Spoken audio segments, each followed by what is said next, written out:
All right, I call this regular meeting to order on August 11th, 2026 at 7 p.m. Ms. Howe, if you will call the roll, please. Mr. Dawson, Present. Mr. King, Present. Mr. Greer, Present. Ms. Schulist, Here. Mr. Pape, Here. Mr. Kelly, Here. Mr. Ritt, Present. Vice Mayor McDonald, Present. Mayor Anderson. Present. Thank you. All right, if you will, join me for the opening prayer and pledge. Heavenly Father, we give thanks for the privilege and responsibility to serve the city of Fairview. We ask for your guidance and wisdom as we deliberate and make decisions that will impact the lives of our citizens. May we always strive to be just, fair, and compassionate in our actions. Forgive our sins and guide us to make decisions that reflect your will and honor your name. We ask this in your name. Amen. Amen.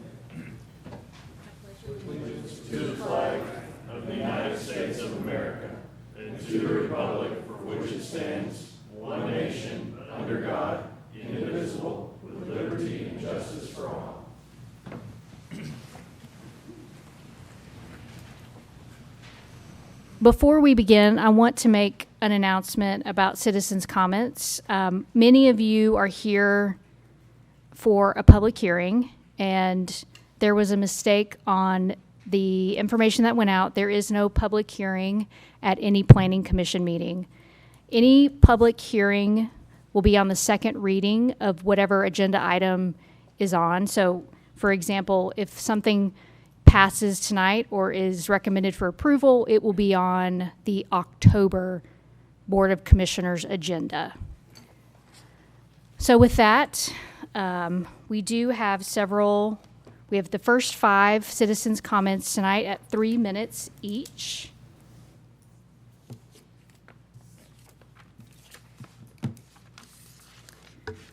And the first name is David Beard. If you will, come up and state your name and address for the record, and there is 3 minutes on the clock. My name is David Beard. I live on Old Franklin Road. I live in the city. I'm here to speak about this development that you have before you tonight on Old Franklin Road. I have part of my property that's across the road from this development. I noticed in the staff report that there had been notification that had been met. I don't know what notification they're making reference to. I never saw a sign. I never got it in mail. And so I don't know what they're making reference to in that notification to y'all from their report. But let me tell you a story from my perspective. In November of last year, we had a public hearing in front of the Board of Commissioners. And during that public hearing, friends of mine, neighbors of mine that adjoin this property come and spoke before the Board of Commissioners. And the Board of Commissioners voted for that 10-acre parcel that at that time belonged to the Joneses to deny the rezoning to half acre to keep it at a 1-acre lot. At that time, the property across the creek, which belonged to the King, 50-something acre, had been for sale for several years, and it had been previously rezoned from a prior planning commission to half-acre lots. From November to today, somehow or another, those properties have now, I guess, adjoined. And for some reason, which I don't know how and I don't know why, the city, when they redid their code, approved a 4-home to 1-acre lot size for that parcel. Nowhere else, as far as I can tell from looking at the map, is there anywhere else in that area zoned for 4 acres, four homes to 1 acre. Most everybody is 1 acre to 1 home, unless you have a larger tracts of land like myself and some of my neighbors. Like I said, and then when I looked at the plan for the plat, there's no entrance or exit even on Overby Road. Majority of the traffic would come out on Old Franklin Road. I think there's an entrance and exit in Harding Estates. I think. It's hard to tell from looking at the map, and I maybe not smart enough to read that map, but I definitely tell that they're building a road that's coming out on Old Franklin Road, across the road from my property. And then on that acreage that's between my two neighbors, there's quarter-acre lots. I think some of the lots in the backer part are a little bit larger, but I don't understand how, I don't understand why.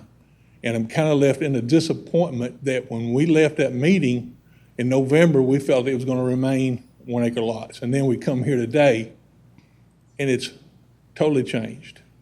And I don't understand why. But that's the reason I come up here tonight, to voice my frustration and disappointment in the change in the code from your staff. And I don't, like I said, I don't know if, because I'm across the road, I don't receive notification. Thank you. Thank you. Appreciate you putting the time on it. Yep. All right, next citizen comment for Lee Merritt. If you will state your name and address for the record, please. Good evening, Commissioners. My name is Ernest Lee Merritt, 7553 Horn Tavern Road, Fairview. I'm here in reference to the proposed Sweetbriar Estates subdivision. I want to open by saying that I'm clearly not opposed to the Sweetbriar Estates. I welcome the new neighborhood, but I'm strongly opposed to the current engineering alignment as of their proposed right-of-way. The developer's layout places a new public street directly flush against my property. My land tapers down to a 70.71 foot strip of frontage connecting Sweetbriar.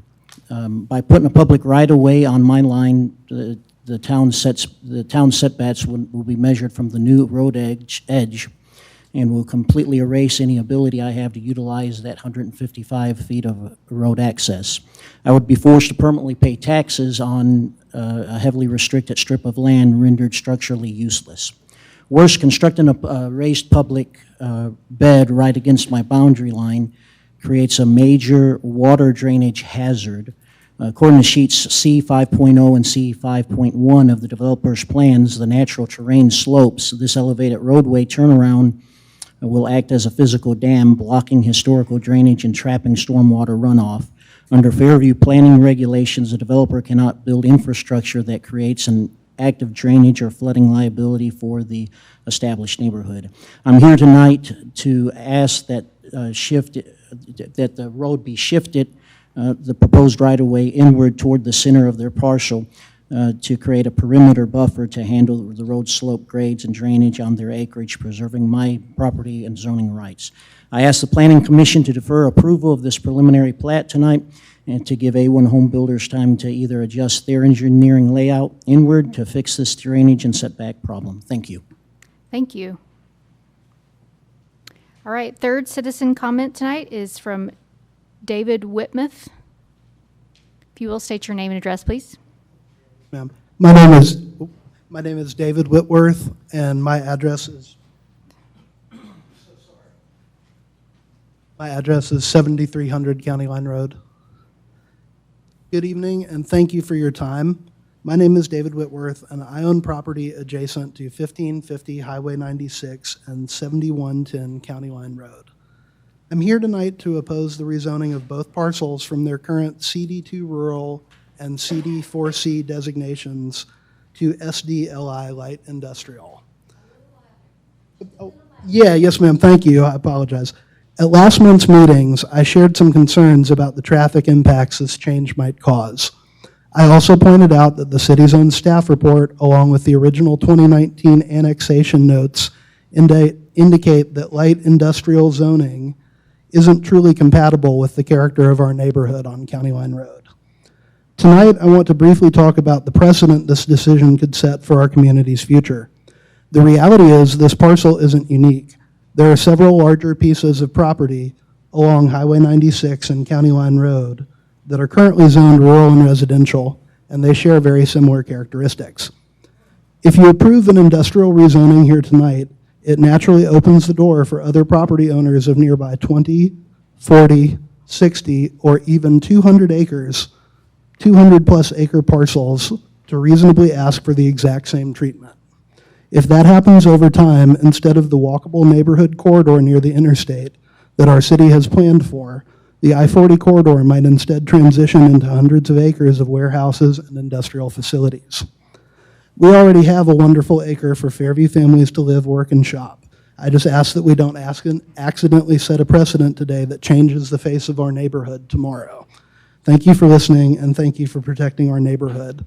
And for what it's worth, I know we have a lot of neighbors here tonight to support that. Thank you. All right, fourth citizen comment, Tom White. Chair, members of the commission, my name is Tom White. My property is at 52 County Line Road. I'm requesting in part tonight opposition to the property that David Whitworth just addressed. I also wanted to comment at the front end that there's a number of people here that have come on that matter tonight. I'd just like to ask all those people that are here in opposition to please raise your hands. And I would ask, with that purpose, generally, as your comments are limited up front, I'd like the commission to consider suspending the rules to allow a few of us to address this when the matter comes up in the regular course. Basically, our purpose is that there have been no neighborhood meetings. It's a straight zoning which allows any industrial purpose, so nobody really knows whatever the purpose is going to be. It's just a straight zoning. Basically, in Middle Tennessee, we quit straight zoning many years ago because the category would allow a lot of different things. A lot of jurisdictions now call it a PUD or an SP where you can identify exactly what the purpose is. There's none of it here. It's just a straight zoning to industrial, so it would be a total leap of faith about whatever's going to be proposed. But one more time, there's been no neighborhood meetings. There's no identification of what type of industrial use would be there. It's surrounded by a number of residential pieces of property, as David Whitworth just said. So I'd respectfully appreciate your courtesies of someone to consider a motion to suspend the rules. We'll keep our comments to a minimum, but I think it would be appropriate if we could address it when the presentation comes up on the agenda in a few minutes. So I'd ask somebody to consider doing that, please. Thank you. We'll take that into consideration when we get to that item. Thank you for consideration. Thank you. All right, citizens comment number 5, the final, Carol Vogt. I believe it says Vost. Yes, that was right, Carol Vogt. I'm Carol Vogt. I live at 7306 Sutton Place. And my comment is in regard to the potential development of Toddy Airstrip.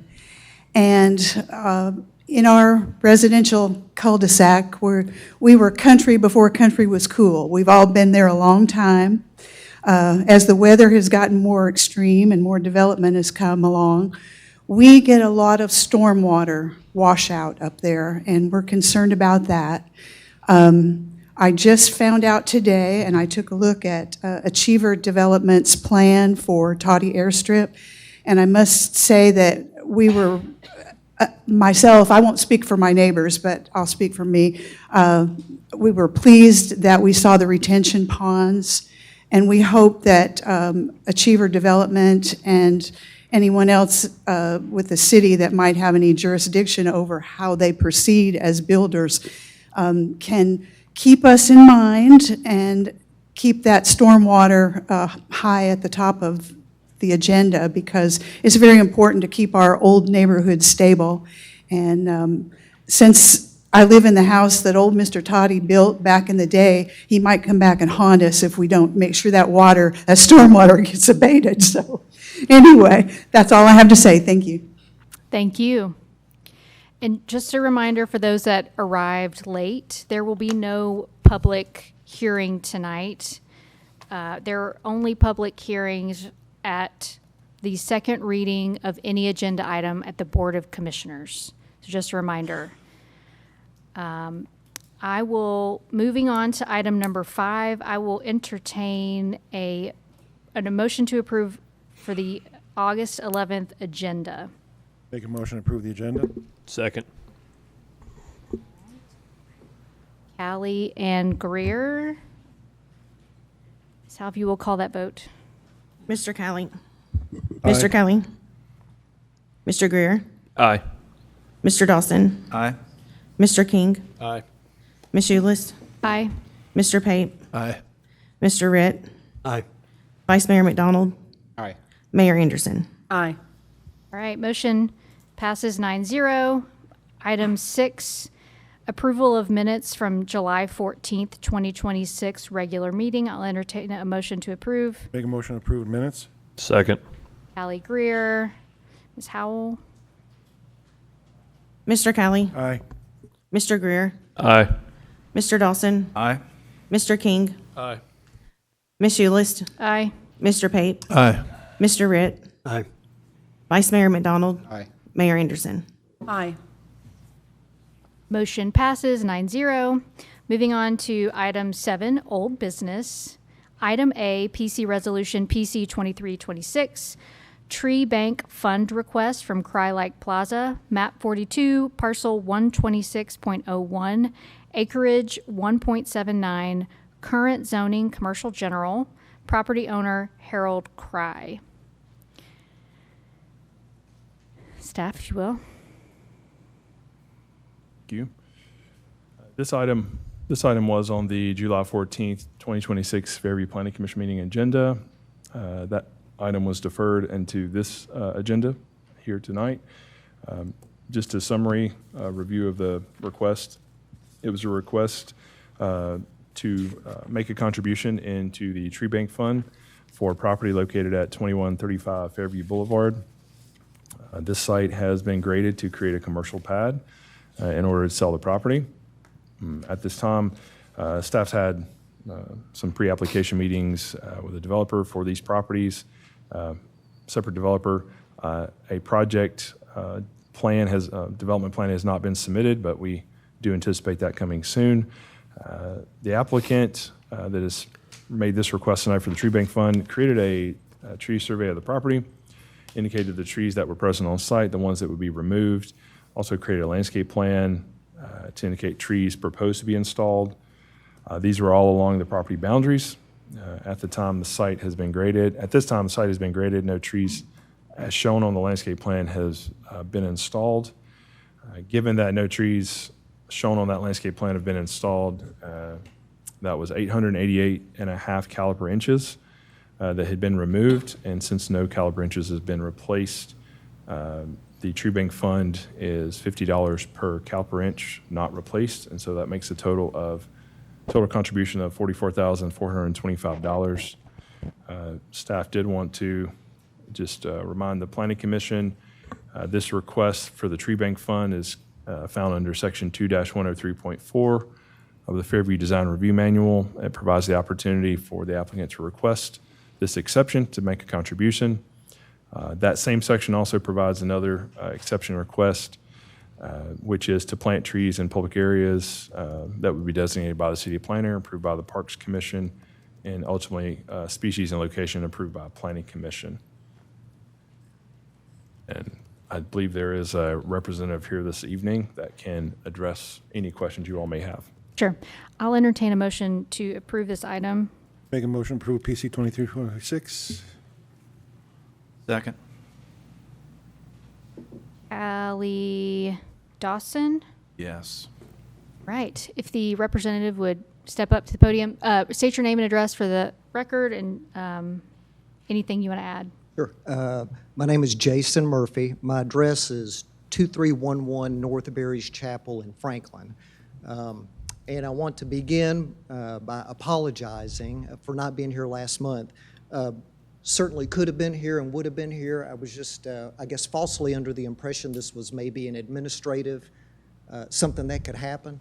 And so I'm embarrassed to say I was probably at home, and I could have easily been here, so I apologize for not being here. And I appreciate Mr. Broadbent calling me and the next day and telling me I should have been here, but so I apologize about that. And then if you would like, I'm happy to tell you the circumstances that bring us to this request, or if you want to ask questions, however you want to proceed. I'm happy to do whatever you like. Sure. Last month, when we deferred it, we had calculated 700 caliper inches, and now we're at 888. Where did that extra 188 calculation come from? Part of that was looking back through emails that staff there had been emails back and forth between Mr. Murphy and staff, and as well as looking at the plan itself and the fact that there's been no trees planted on the site at this point in time. And so the total removed was the 888 that we had seen in one of the emails through communication back and forth. So that was the update to the report there. Got it. Any discussion from the Planning Commission?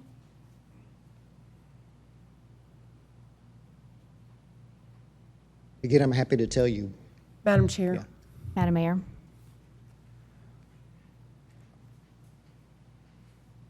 When I saw this property clear cut, it really disturbed me because there was no plan yet. And I felt like this was doing our citizens in our community a disservice to clear cut a property in knowing there was going to be a preparation to sell. So I guess I'd like to know the history of why that was done.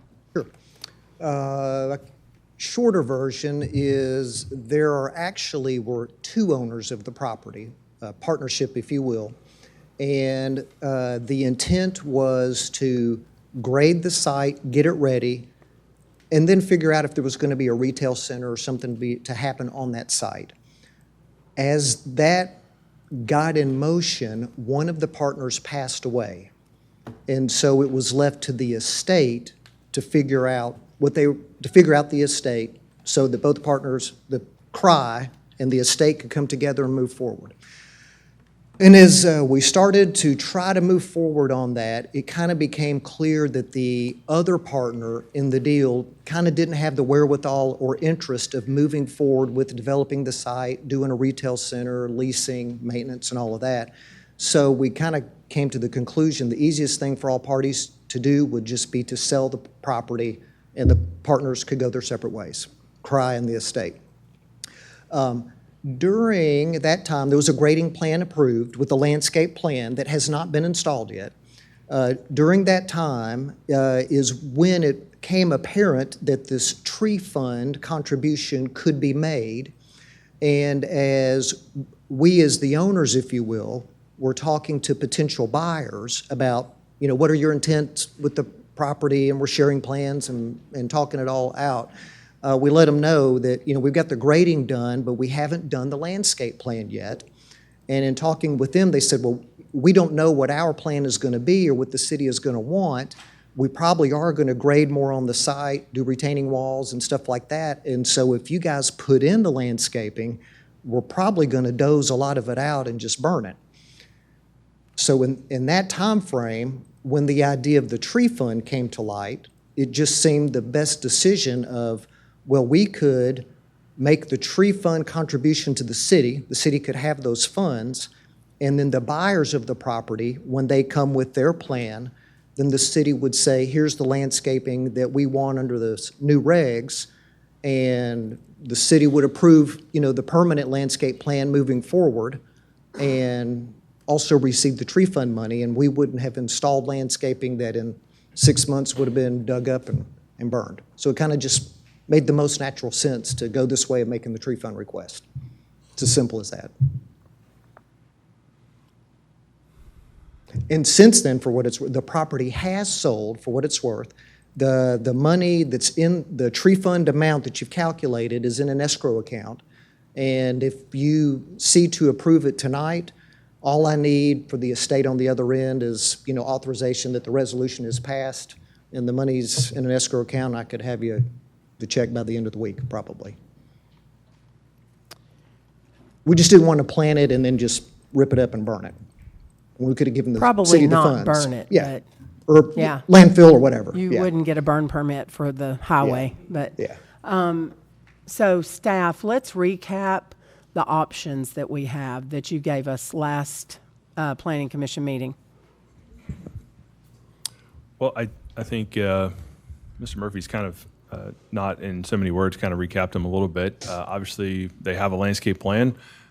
It could be a situation where you all desire to see them plant what is on that landscape plan, knowing what he just spoke about with the potential for it being taken out by the new owner developer. There is the option that they are making the request of to make this tree bank fund contribution, which he just mentioned the value and that the money is there in escrow. And then under that section, the other option is, the other exception that's potentially available is that the trees could be planted somewhere on public land here in the city.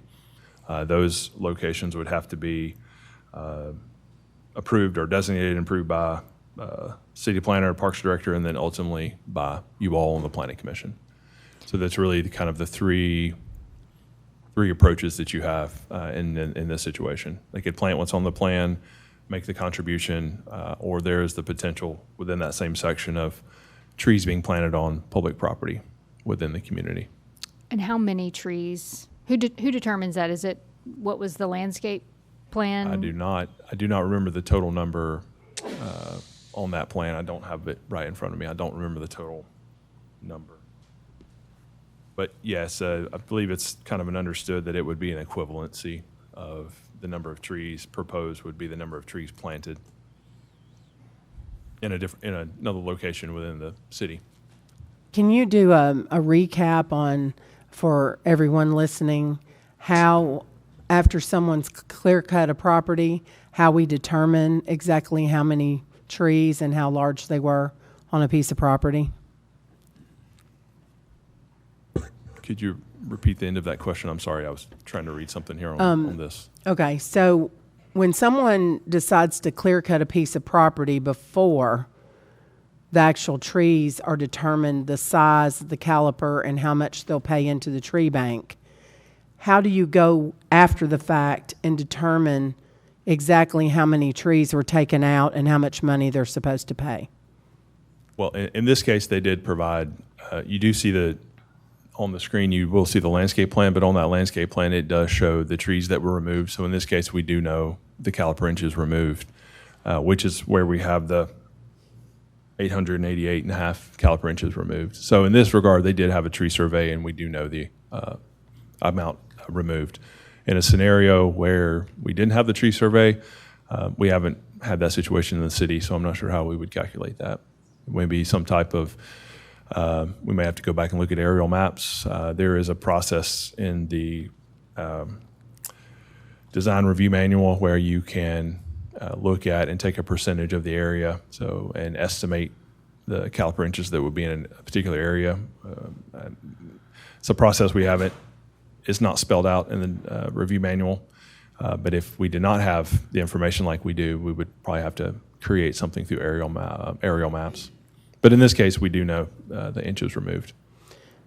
The questions I get from citizens are, do we allow someone to go in and clear cut a property that's going to be sold for commercial use?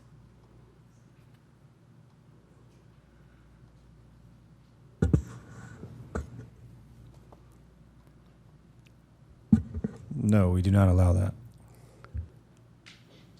So if we don't allow that, then how is this okay?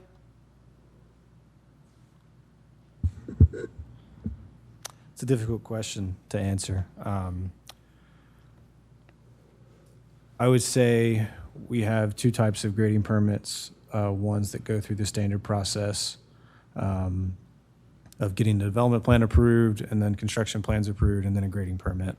And then in some cases, we receive grading permits for, single-family homes disturbing more than 5,000 square feet. So I believe it was probably, could have been done differently, in my opinion, in regards to this particular property and issuing a grading permit. I brought that to light, and also reached out to Mr. Murphy to kind of notify him that, that this is not standard process. This needs to be fixed. And so that's where we started this entire process. And Mr. Murphy's been willing to work with staff and making it right. So that is how it happened. Madam Chair. Sir? So we're looking on the screen of the landscape plan, is that correct? You see a combination of the existing trees, which would be the very small circles with the small text, and then you kind of have a proposed, which is the large circular trees with proposed text. And was there a cost estimate of the landscape plan? Staff was not provided one, but Mr. Murphy may know. If there was, it's been a year and a half ago. There may have been.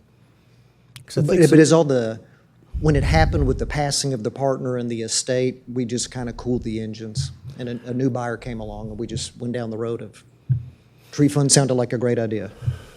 Well, I think what we're worried about as well to the citizens is the perception that if a landscape plan, say it cost $100,000, the easy way is to just chop all the trees down and throw some money into a fund. And I see a lot of heads nodding in the crowd. So not only as a board do we have to try to make legal decisions, we're also trying to handle the perception of when people come to the community to build stuff, they're doing right by the citizens of Fairview. That's all I got. Madam Chair. Sure. I think we're missing kind of a fourth option here. So this landscape plan was approved at some point as part of the grading plan, but this landscape plan was never approved by the Planning Commission. It also does not satisfy our ordinance. You know, they cut down a certain number of trees. They're required to replace those trees. This plan does not replace those. They have the right to come and ask the Planning Commission for a waiver and then can buy into the tree bank, but we don't have to grant that. We can literally say, we're not going to approve a plan on this until you show us a plan that replants every one of those trees, every one of those caliper inches. So I think the fourth option is we just say no to the request tonight, and when they bring a plan forward, then we have the right to say, we want to see a plan that replaces every tree out there. I agree. It's a terrible precedent to set that somebody can go clear cut a site and then come in after the fact and ask for, for the waiver to buy into the tree bank. That's not something that is just permitted. We have the right to say no to that. And I know you're in a tough position because of the way this all transpired. But it doesn't change the fact that we have to do what's right for the community and make sure precedents aren't set. And so my opinion is we can say no tonight, and when somebody brings a plan forward, we can decide whether that landscaping plan does enough to replace all the trees that were lost here, because there were a lot of really large and nice trees on this property. That's my opinion. Staff, now that the property is sold, does the requirement for that same landscaping plan run with the property so that the new owners have to execute that landscape plan? I would say no. I think part of what Mr. Pape just said, that was not approved by you all, and so therefore any kind of new site development plan is going to come through the entire process, and it will have to meet the new code and meet all landscape requirements in the new code for you all to review and be the final say on that.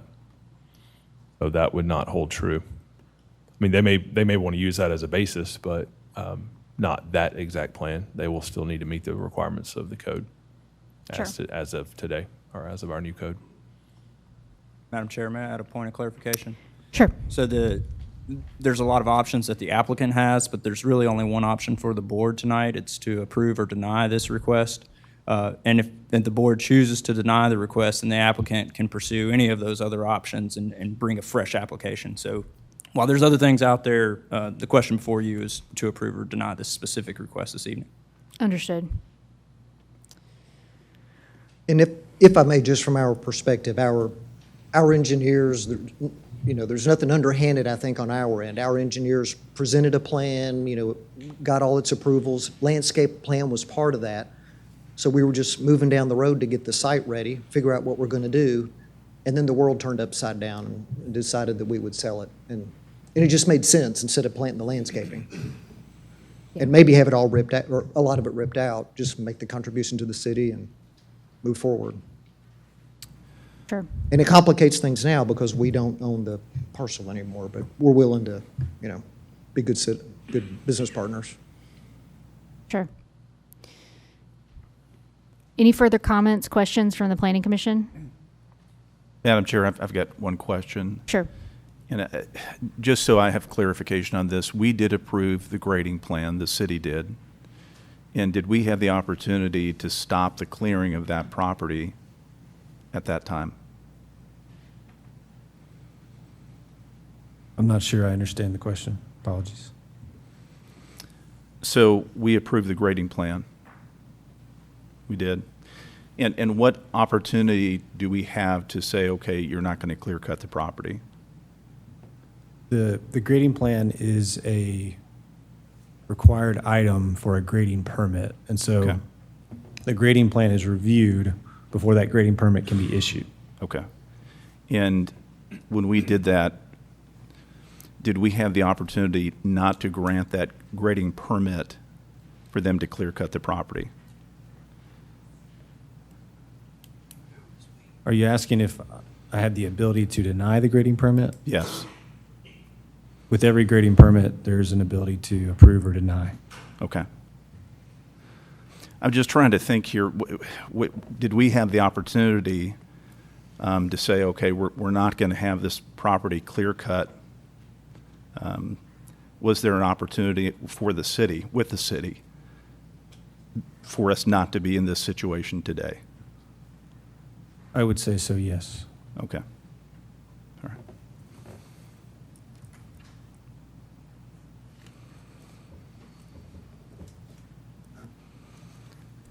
Any further questions, comments? Madam Chair. Sir? So, question for the staff. Was the grading plan that was approved, has it been inspected and they followed the plan to what it was supposed to be?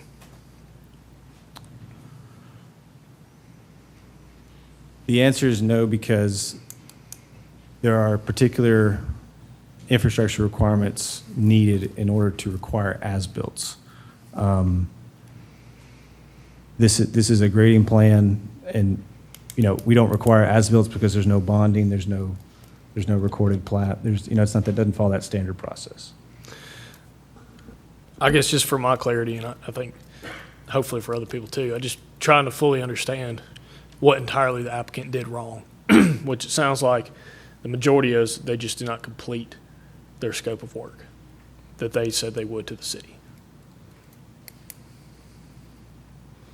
The only permit issue was the grading permit, and therefore the grading activities, all EPSC elements, the pond, were elements that were required for that grading permit. I would add that the landscape plan was added as an additional item that is not required with a grading permit typically. Staff recognized this as an effort to advertise the property for commercial use, but we did not approve a landscape plan. We approved the grading plan. So did they start the grading? I mean, they were granted the grading permit, right? So they weren't in the wrong by starting the grading and clear cutting what they did. Correct. They did not do grading activities without a grading permit. Right. That is accurate. They just didn't finish their They just activities. did not complete the scope of work. They did not install landscaping, correct. So I guess my follow-up question, I guess this is probably a question to the attorney.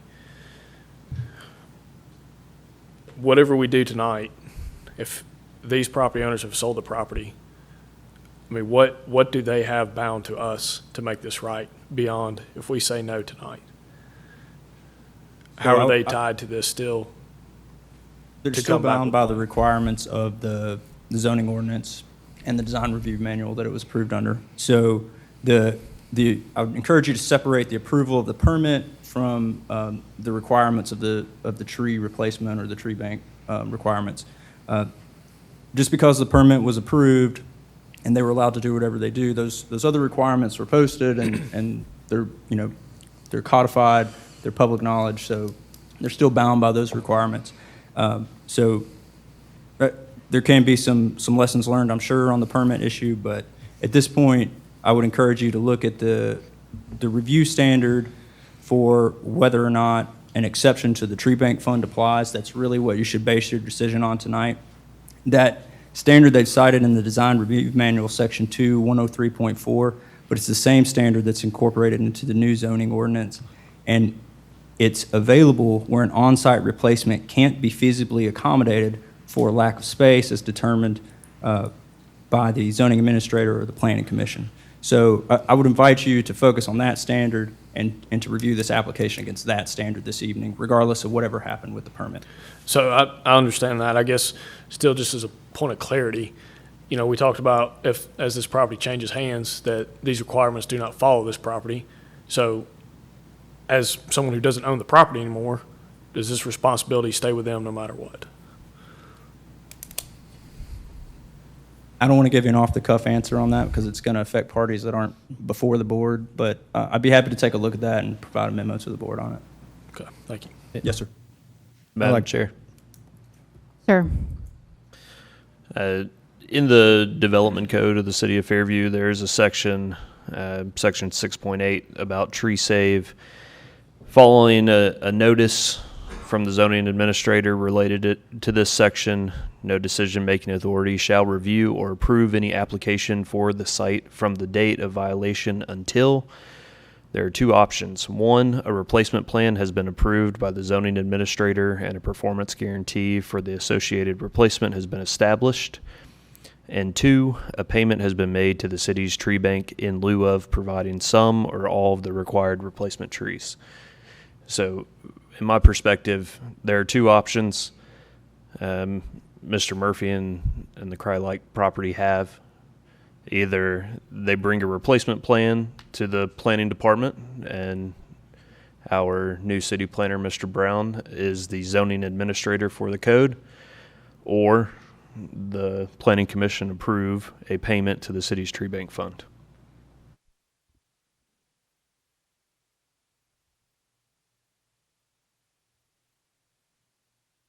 Okay. I think I'd like to add one more thing. There's not a loophole in this process. I think a mistake was made by staff in how it was done, able to issue the grading permit without it being seen by the planning commission.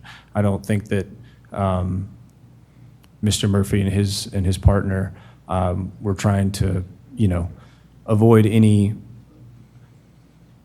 additional costs when it comes to landscaping. I would say that staff should have brought that landscape plan with that grading permit to the planning commission for approval.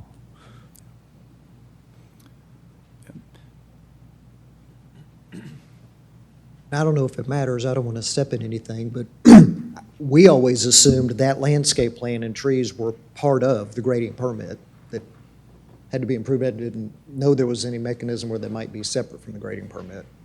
So we were, ready to move forward until the new buyers came along and said it may not be a good idea. Madam Chair, Sir. just to go to the 30,000-foot view here. And I think the city attorney was alluding to the fact that there needs to be a trigger mechanism for us to request a payment into the tree fund. And I don't know if we've met that threshold. It's really the applicant who triggers it. So when they come forward with a development plan or site plan, part of that is they're going to need to grade the site, and I think that's what staff was alluding to. Before that grading is approved, you'd want to see what the future landscaping plan is or a request for a tree bank contribution. But it's up to the applicant to decide what request they want to submit to the board. Do they want to submit a landscape plan? Do they want to submit a tree bank? All we have before us is a tree bank request at this point. So that's what we have to deal with tonight. Thank you. All right. I feel like the conversation, we've exhausted it, so to speak. So if everyone is ready, I think we should call a vote. If I hear no more questions, comments. All right. Ms. Howell, if you will. Mr. Kelly, No. Mr. Dawson, Yay. Mr. King, No. Mr. Greer, Abstain. Ms. Ulyst, No. Mr. Pape, No. Mr. Ritt, No. Vice Mayor McDonald, No. Mayor Anderson. No. Okay. Motion fails 1-1-7. Thank you. I don't know what to do next. Do I leave?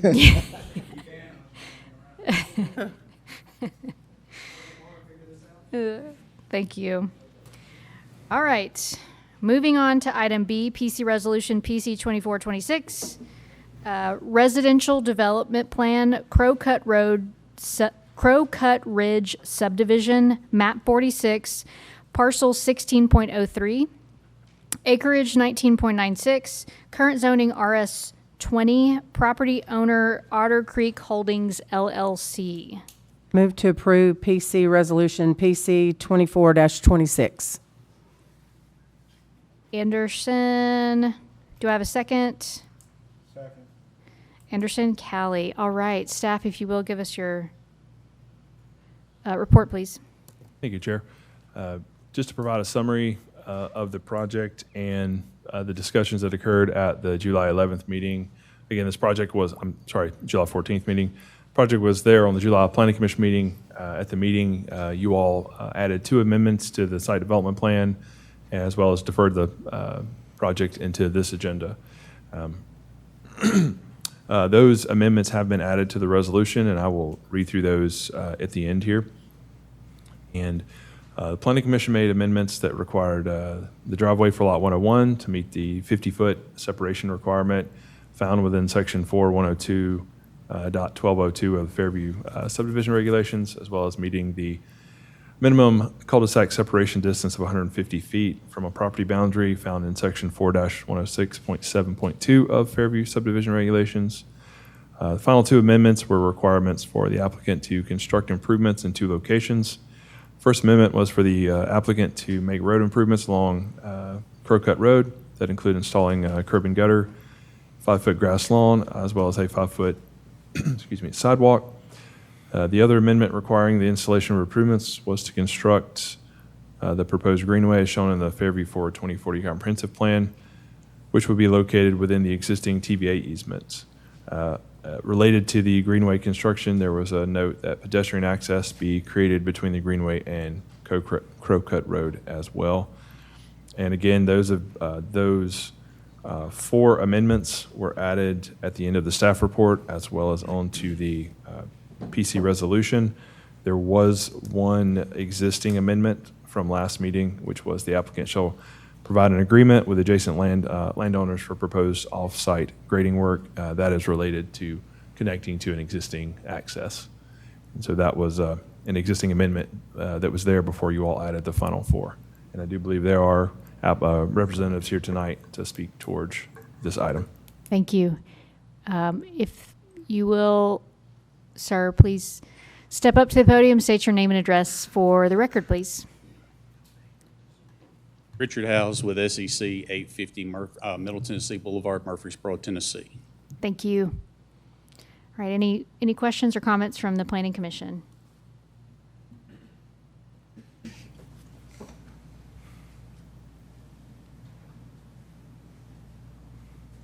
Okay, hearing none. Madam Chair, sorry. Go ahead. One quick question. I'd sent it over to staff and just wanted to hear your thoughts on it, Mr. House, about there's a requirement of the subdivision regulations 4-113-204 on effect on downstream drainage areas.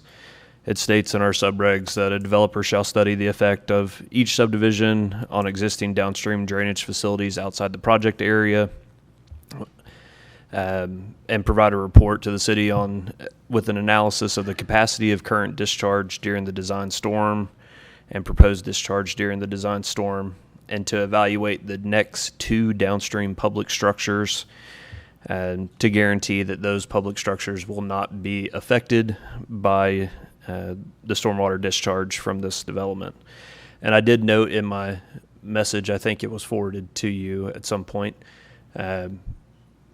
most of the projects in Fairview are not discharged directly into a floodplain or floodway, and this project happens to be on your southern border right into Aiden Camp Branch. Right. And so I would love to hear your thoughts on that. Couple of things. First of all, my client's requesting that this be approved as initially submitted. He's willing to work with staff on some of these comments. This has been through multiple reviews over the last 3 to 4 years between annexation, rezoning, and it's been the same layout the whole time. That being said, he's willing to work and address some of these issues and try to accommodate what's being requested. Now, as far as the drainage, we're putting in a detention pond in that area. The detention pond meets pre and post through the design storms. Secondly, there was a flood study that was performed with Aiden Woods that covers the next two downstream structures that was submitted with the Aiden Woods, I believe, Phase 2 plans. And it did not increase the flood on, or the levels of water on those downstream structures. This beating that we're meeting the pre and post and reducing the flow through the pond should maintain the same situation.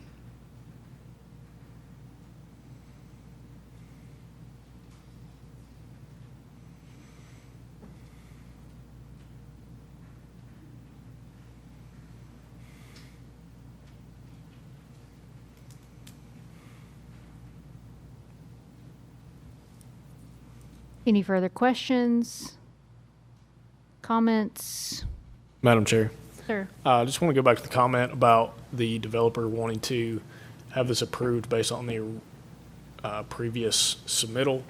Just want to make sure we are voting on this as amended from last week, or for last month. That's correct. All of the amendments that were added last month are on the PC resolution as well as the PC staff report that you all received. So as you vote, you would be voting with those amendments attached to it. Okay. Obviously, the representative has stated they would be willing to work on that, but yes, you would be approving as amended from last month's. Just agenda. wanted to clarify based off that.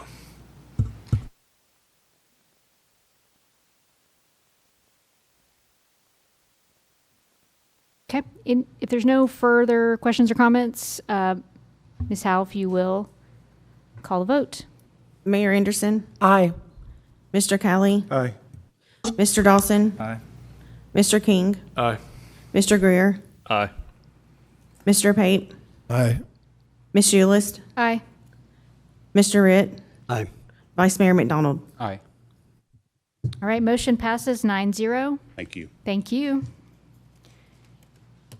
All right, item C, PC Resolution PC 2526, Residential Development Plan, Sweetbriar Lane Subdivision, Map 22, Parcel 130.01, Acreage 3, Current Zoning CD-3L, Property Owner Larry Brown. I will entertain a motion to approve. Make a motion to approve PC 2526.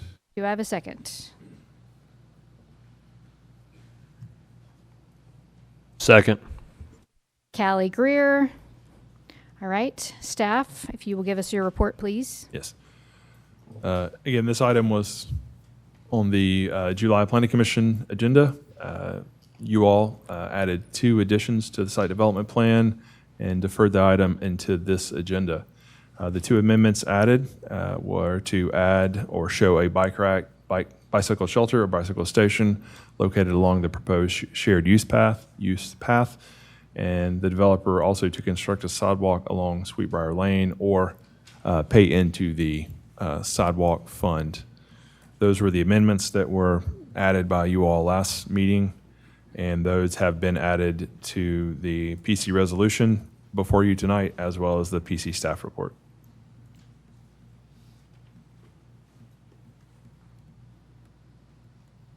Thank you. Is there anyone here tonight to represent the project? Thank you. If you will state your name and address. Yes, my name is Louis Sloan. I'm with T-Square Engineering, and we're at 111 Southeast Parkway Court in Franklin. I'm here on behalf of my colleague. She is not able to join us this time. So I will do my best to answer all the questions that I can. I did have one note from her about the bicycle rack. She mentioned she had conferred with staff and that they had determined that the bicycle shelter was not required per the Fairview Development Code. She pointed me to a couple sections, and it mentioned that what I found was the bicycle parking was required for multifamily dwellings, lodging uses, educational, institutional, commercial, office, and public parking lots. And since we weren't part of those, I believe that's why staff has mentioned to us that it was not required. So that's the only update that we did not show on the latest plans before you. Thank you. Any comments or questions from the Planning Commission? Madam Chair. Sir? Mr. Sloyan, could you speak to the citizen's comment that spoke about the road and the proximity to the property to the north of the top of the screen? That's the adjacent property owner that spoke. Do you have anything to share as far as moving that road in off of the property line? Or is there any reason why it is placed where it is? So it is at the place where it is to create the buildable lots as is. I believe, the setbacks, we are able to create setbacks and buildable areas on this side. I'm not super familiar with his parcel and, how deep that is. So I wouldn't be able to speak to whether or not that would create unbuildable areas on his parcel. As far as the drainage is concerned, we did look at that and we are capturing that drainage that he mentioned. Kind of up at the stub, there's a head wall on the exhibit that's shown right there. Kind of just behind that tree, there's a head wall there that is capturing that off-site drainage and routing it around the detention pond and outletting right next to the historical drainage path for that flow.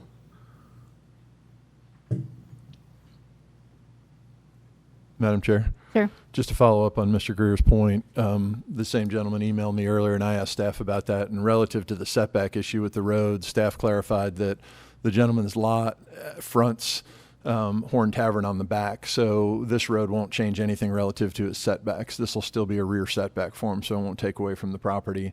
So I appreciate staff's clarification on that. Relative to the grading, I agree with the statements made. Not only are they catching the water and bringing it around, but you're also putting in curb and gutter that if it does get past that inlet, it'll catch in the curb and gutter. So I think they did a pretty good job protecting on the drainage, and it's all flowing onto this property anyway. So I think it'll work out. That's just my opinion.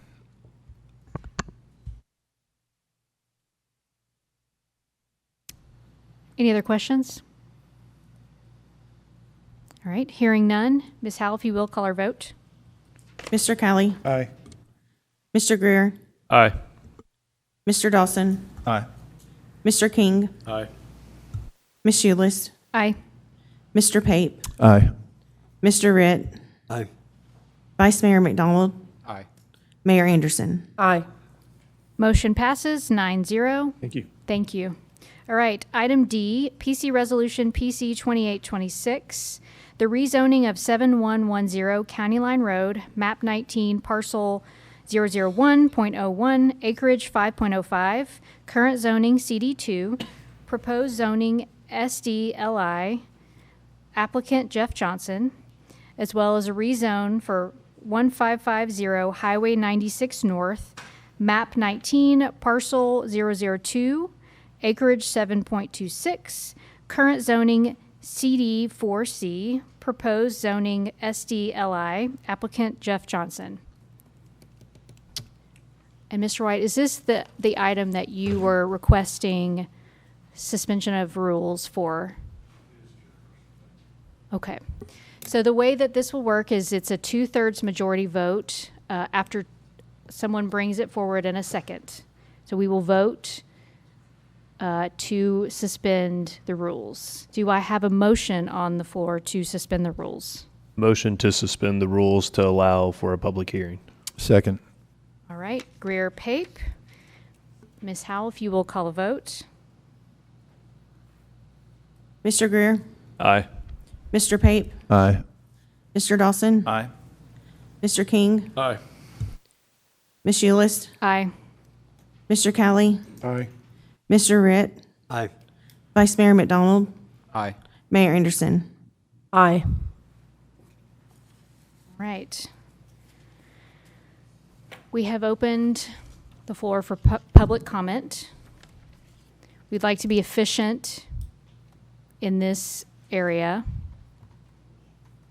So, Mr. White, if you will. Chair, we appreciate this privilege. We will not get all the people up here that have come here tonight. As I said, I've asked them to raise their hand. There's a significant number of them. Appreciate this courtesy. Basically, the concerns that we've got are that, number one, there's been no neighborhood meeting about what's being proposed, which is customarily something that should be done. Number two, it is straight zoning, and it makes a big difference as to what's allowed under an industrial zoning here. There's any number of things that could be done. There's no plan, to my knowledge, that has specified what that use is. Straight zonings, to my knowledge, in most jurisdictions are looked at very closely with respect to either a PUD or what we call an SP or a specific plan. And that basically requires showing a drawing about exactly what's being proposed, what the use is. Some SPs get down to elements such as brick and things like that. We're not asking for that. What we're asking for is a plan that would show exactly what's being suggested for this property and the interests of the folks on County Line Road, which will be very brief in their comments to you. Again, I'm making it very clear. We appreciate this opportunity. We're not going to get 10 people lined up here, but it is very clear at the front end that County Line Road is extremely narrow in this area, and it would be a big concern, safety-wise and otherwise. As David Whitworth testified, there's significant residential property in this area that's been ownership for many, many years. So that's our request. We respectfully ask that this request tonight be denied for these purposes, and I'll ask just 2 or 3 of the other folks to come up here. Again, we appreciate your courtesies, but our request is that it be denied. Thank you for your courtesies tonight.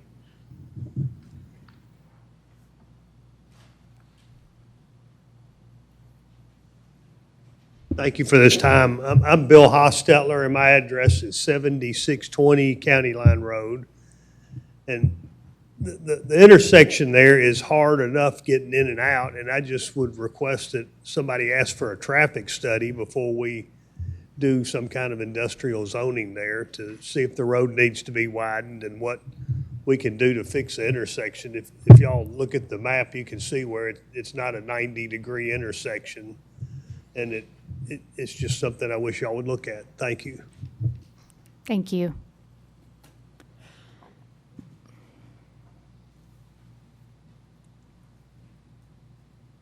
I am Holly Willover. I am at 7565 County Line Road, and I would like to just say that I'm not in favor of this rezoning request. Our road is extremely narrow. We do have some pedestrians on the road, including myself, and it simply will not support the traffic. And again, as Mr. White has specified, we have also had no neighborhood meetings on this matter. Thank you. Thank you.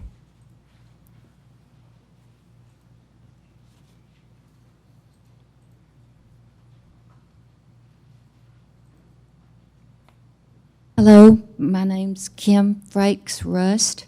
My sister and I own the property at 7110 County Line Road that has the house on it. She lives in the house. My mother passed away in 2023, and we were her only children, and so the property went to us. She got several letters to Jeff Johnson, I think was his name, in the mail, and didn't understand what they were for. And then someone came to the door with a certified letter saying there was a rezoning, and then she got up the next morning and they had put a sign in our house yard.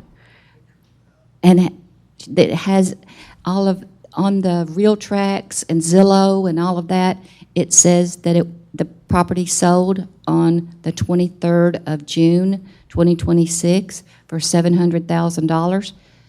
We were in a frantic panic. We had no idea. We thought it was our house because there was a picture of the house she lives in, our grandmother's house, our mother's house. So we don't know how this system works. We don't understand that map right there, and we're kind of lost. We were coming today to make sure that our house wasn't sold out from under us to some unknown person named Jeff Johnson, and then made commercial property. And I know the rest of the neighborhood is upset about that too. So, thank you. Thank you.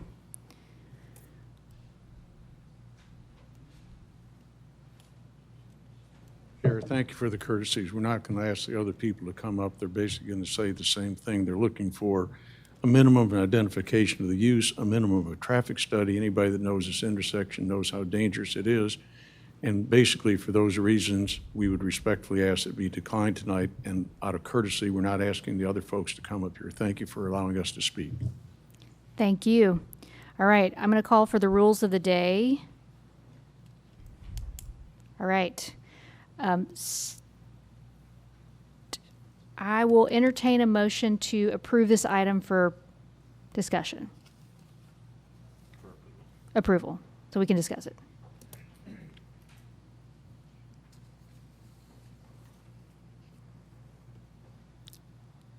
Do I have a motion? Second. All right. McDonald Dawson. All right, staff, could you give us a report? Yes. Mr. Chesting, sorry, before you start the report, I know this is going to take a second to find the answer, but could one of you tell me when their application date was and which rules they fall under as far as old code or new code? I don't know the exact date.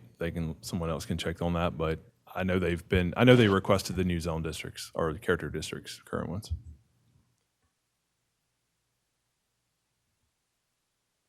Mr. Joshua Flake is the applicant, submitted a request to rezone 5.1 acres of property located at 7110 County Line Road. That's tax map 19, parcel 1.01.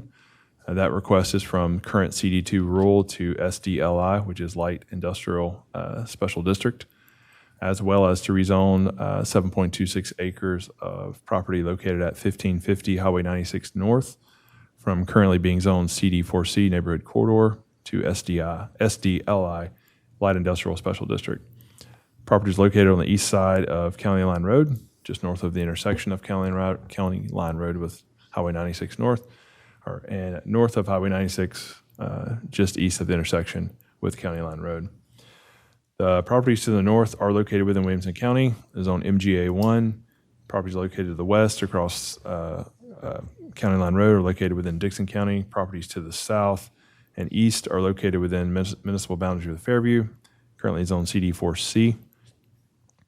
Surrounding land uses are a mixture of single-family detached residential, as well as industrial, commercial, as well as vacant undeveloped property. Property to the north of 7110 County Line Road contains single-family detached residential land uses, as well as the property directly west across County Line Road. Properties to the south of 7110 County Line Road, being across Highway 96, are currently undeveloped. Property directly east of 1550 is also vacant, while the next parcel to the east is a location of L&L Equipment Sales. So that's the commercial industrial commercial land use in that area. The Fairview Forward 2040 plan identifies the property at 7110 County Line Road as future land use classification rural settlement.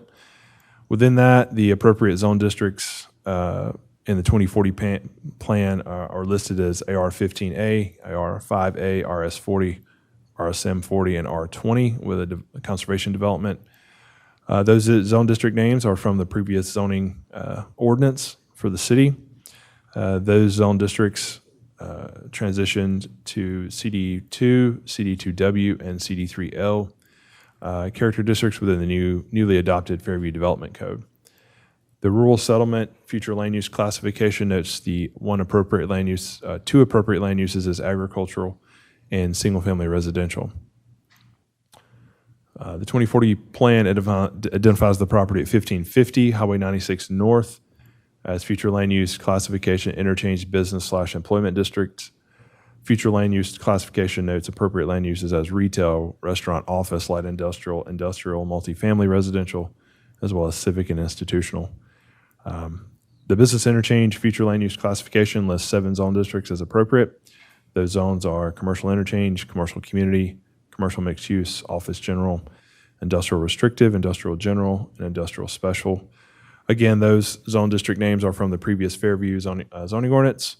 Those particular zone districts have transitioned to CD4, CD4C, which the property is currently zoned, SDLI, as well as SDIA, within the newly developed Fairview Development Code. Therefore, the requested zone district of SDI-LI does not align with the appropriate character districts within the rural settlement, future land use classifications for the property at 7110 County Line Road. The requested character district of SDI-LI, light industrial, does align with the appropriate character districts as listed in the interchange business employment district, future land use classifications for the 1550 Highway 96 North. There were letters provided to the adjacent property owners, as well as notification in the paper, as well as sign posted on the property as required in the new development code. Thank you.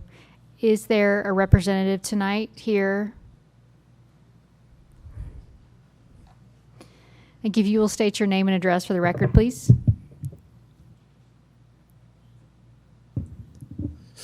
My name is Joshua Flake. My address is 6012 Venable Court in Fairview, Tennessee. Thank you. Any comments or questions from my fellow planning commissioners? Madam Chair? Sir. You know, I look at this, and just to make sure everybody's understanding this clearly, these are two parcels that we've been asked to rezone all in one application in one shot. And, you know, half of it may satisfy the plan, but the half that adjacent to County Line Road, I think the intent with the 2040 plan was to make sure that that was there for a buffer for everybody that lives there. And because these are grouped together, we have no choice but to vote it at one shot, and it just doesn't satisfy the plan, in my opinion. And I don't think we have a choice but to say no. That's just my opinion. Madam Chair. Sir. To Mr. Pape's point, the larger parcel that runs north to south on this sheet was before the Board of Commissioners 12 to 18 months ago, and was asked for a zoning of commercial or industrial general, which is very, very broad. The specific, one of the questions that we got earlier was, we never know what they can do. Whenever we went back through the development code process, we've really cut down the light industrial sections. And if you've had a chance to read, there are a ton of not permitted items. I will read the permitted items: civic building, community center, places of worship, memorial garden, clinic, medical office, dental office, pharmacy, children's daycare facility, place of assembly, restaurant or other food services, alcoholic beverage retail sales, artisan establishment with or without retail sales, business service or business repair, convenience or grocery store, convenience or grocery store without fuel sales, financial institution, fuel sales, retail sales, self-service storage, boat sales and leasing, motor vehicle storage, tire sales, towing facility, business office, professional office. And that is it. Just kidding. There's 5 more. Bulk storage, distribution, warehousing, and separate warehouse used by retail store. Those are the items that could be allowed within special district light industrial. From my perspective, most of those uses are very benign. There's not a heavy industrial use on there. To the gentleman's point that asked about a traffic study, our development code requires a traffic study at the time of a development application, not at the time of a rezoning application. And so there would be a traffic study that would be conducted further down the line with this. With the larger of the parcels already having been zoned 18 months ago to industrial general, which permitted a crazy amount of items. Those are in heavy industrial in our new code, like nuclear power plants are in there. Data centers. There are a crazy bunch of items that are in heavy industrial. The light industrial items are fairly restrictive. They're mainly commercial items that have a warehousing characteristic to them. And with that, I think that fits within the area of town that this is in. I know the piece that touches County Line Road gets a little bit more challenging to say that fits in there.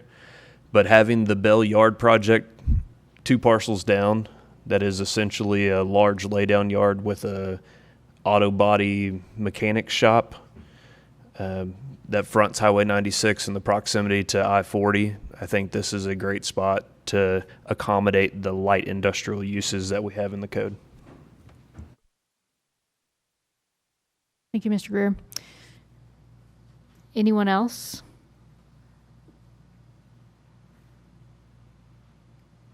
Real quick, to answer Mr. Greer's question, the application was submitted August 14th, 2026. So, I'm sorry, April.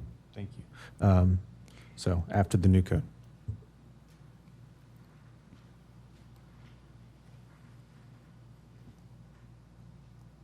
Madam Chair. Sir. I'd just like to kind of add to what Commissioner Greer just mentioned. Once the traffic study is completed, it will suggest what needs to be done to the roads that would be impacted. It sounds, I understand there's a narrow road, less than ideal intersection with the positioning of it. And there's a chance that traffic study would suggest there would be changes made to those roads. And that would be required by the developer to improve those if they were necessary. It just depends on the impact that the traffic study would show.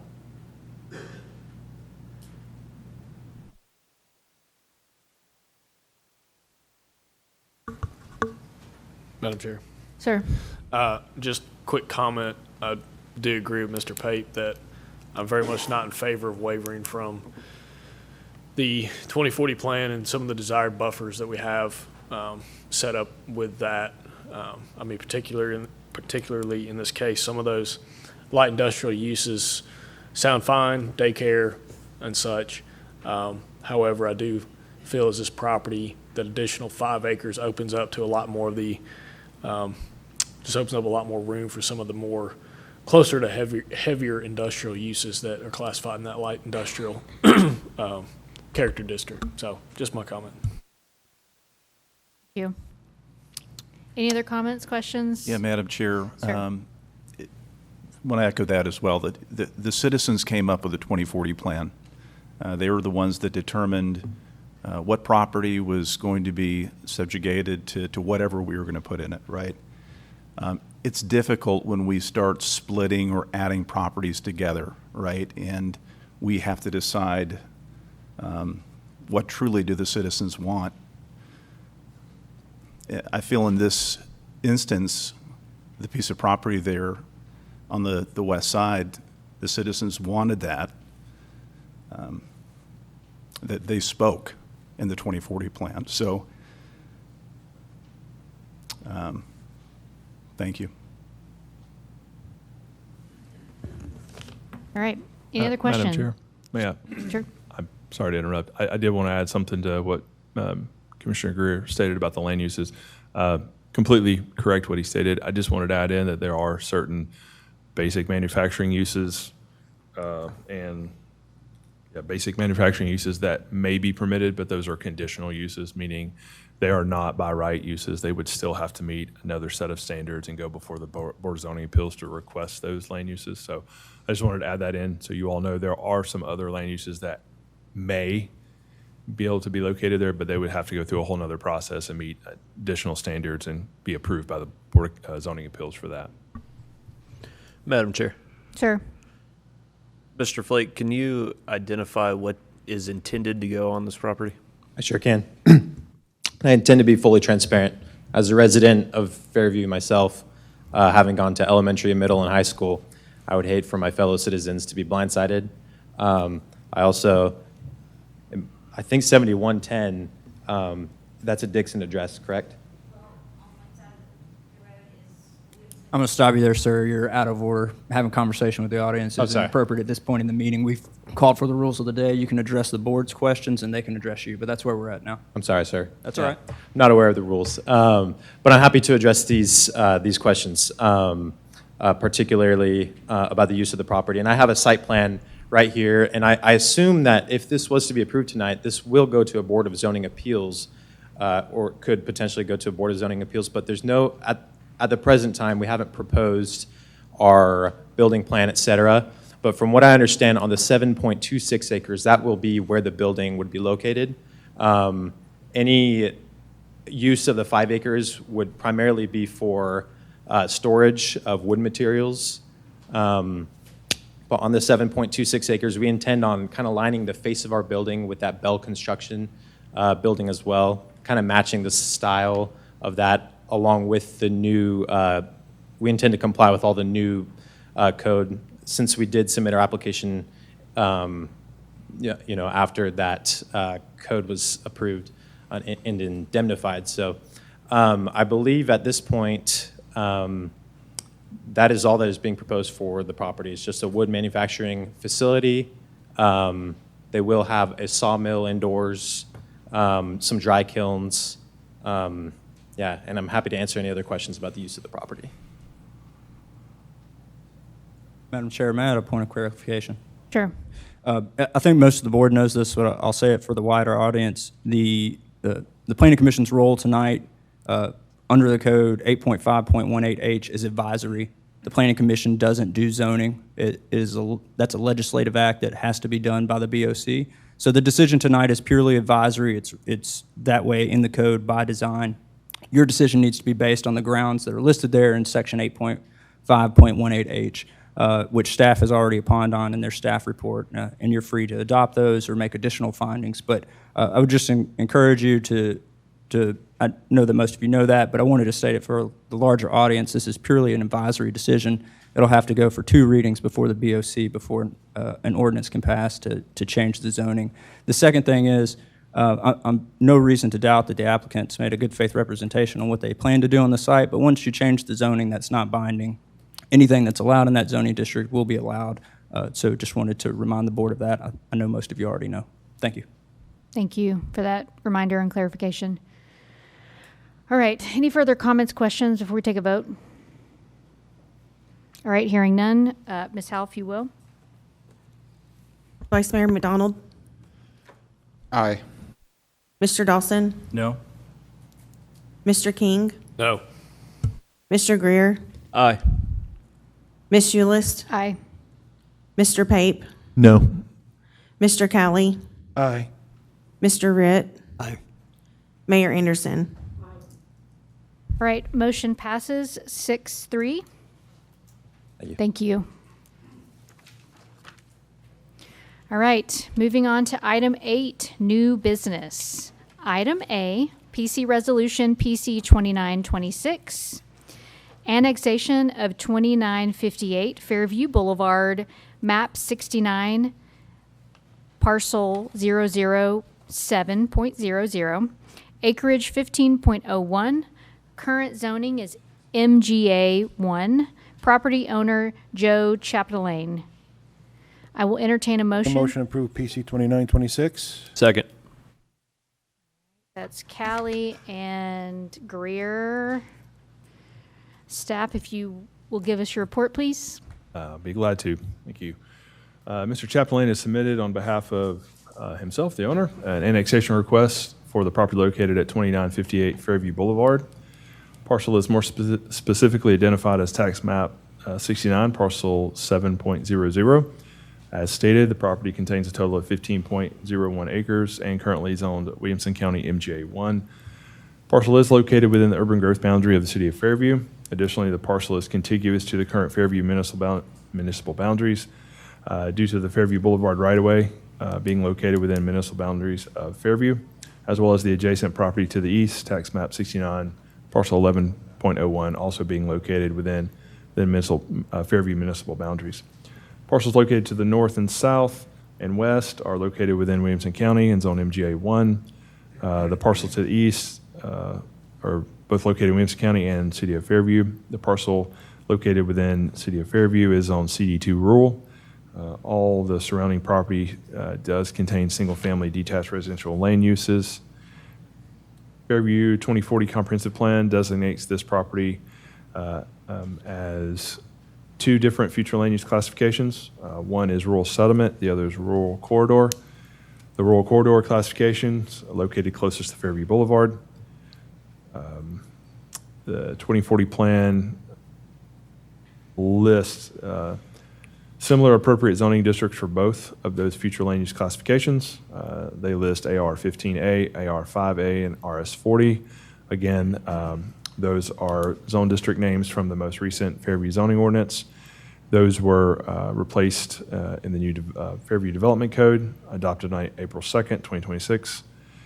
The new appropriate zone districts transitioned to CD2, CD2W, and CD3L. Both future land use classifications have the same appropriate land uses of agricultural and single-family detached residential. Applicant has not noted or requested a specific character district for the property. However, within the development code, all property comes in annexed, does come in as CD2 unless otherwise requested. We did have one comment from utilities. The Water Authority of Dixon County provided the following review comment on June 18th. Quote, public sewer is not available in this area. Public water has limited capacity. Public water was extended, but is for drinking water only. Fire water is not available in this area, end quote. The applicant provided the following description for the annexation. Quote, the project is located at 2958 Fairview Boulevard, Fairview, Tennessee, on a 15.1001 acre parcel, currently zone MGA 1, uses single-family property. Proposal is to develop the site for commercial purposes, including office space, retail, and restaurant businesses. The parcel is contiguous to the municipal boundary, lies within urban growth boundary of Fairview, and the property owner has been notified of the request, end quote. Staff recommends the Planning Commission provide a favorable recommendation to the Fairview Board of Commissioners to approve the request to annex tax map 69, parcel 7, located at 2958 Fairview Boulevard, Highway 100, as indicated on the map, attached map, and with the following conditions of approval, a condition of approval, which is that would move to the Board of Commissioners Thursday, September 3rd meeting for first reading, with a potential public hearing on Thursday, October 1st, and a potential second reading on Thursday, November 5th. Thank you. Is there a representative tonight? If you will, state your name and address for the record, please. Yes, hi, I'm Joe Chapdelaine, 7376 Old Cox Pike, Bon Aquin. Thank you, members of the Planning Commission, for your time and consideration this evening. My name is Joe Chapdelaine. I'm the manager of the project set before you today. We respectfully request a favorable recommendation for the annexation of this approximately 15.1 acre tract, which includes over 545 feet of frontage along Fairview Boulevard and is located less than a mile from Interstate 840 on the west side of Fairview. Our proposal includes concurrent rezoning to the CD4 Neighborhood Center Character District to support a carefully scaled mixed-use project of office, retail, restaurant, event facilities, and limited event-oriented overnight accommodations. This is an area where conventional development has been constrained by the absence of municipal sewer. To overcome that limitation, we will implement an engineered decentralized wastewater system designed to allow the commercial components to be positioned and phased so the site remains ready for future expansion, consistent with the city's long-term growth vision. We are committed to working closely with staff and the commission to ensure that the project strengthens Fairview character, provides the services needed for the west side of town, and complies with the applicable position of the department code. Look forward to the next steps and appreciate any questions. Thank you. Motion to approve PC, Resolution PC 29-26. We already have a motion on the table. Yay, I second it. We Third already have a it, second. fourth it. Sorry. I appreciate it. Just a point of clarification, staff, you had indicated there was not a certain zoning character district requested with this annexation, but the applicant stated they were looking for CD4. I believe that's correct. I checked with Nick, and he said that in conversations we had with Mr. Chapdelaine, that that's what he had stated, but we haven't had a formal request for that, for the CD4, but we would expect that to come forward and bring that through the process. Okay.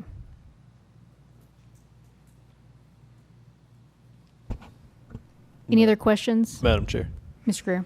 Mr. Chapdelaine, the Hunsaker Lane that is adjacent to this property, is this accessed by Hunsaker Lane, or is it accessed from Highway 100?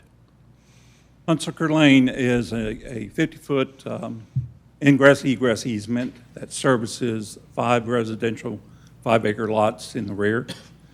Those lots are considered large lots off an easement in Williamson County's regs, which we have developed, created the septic use for each lot in the building site, along with all the requirements, including fire apparatus turnarounds, 16-foot wide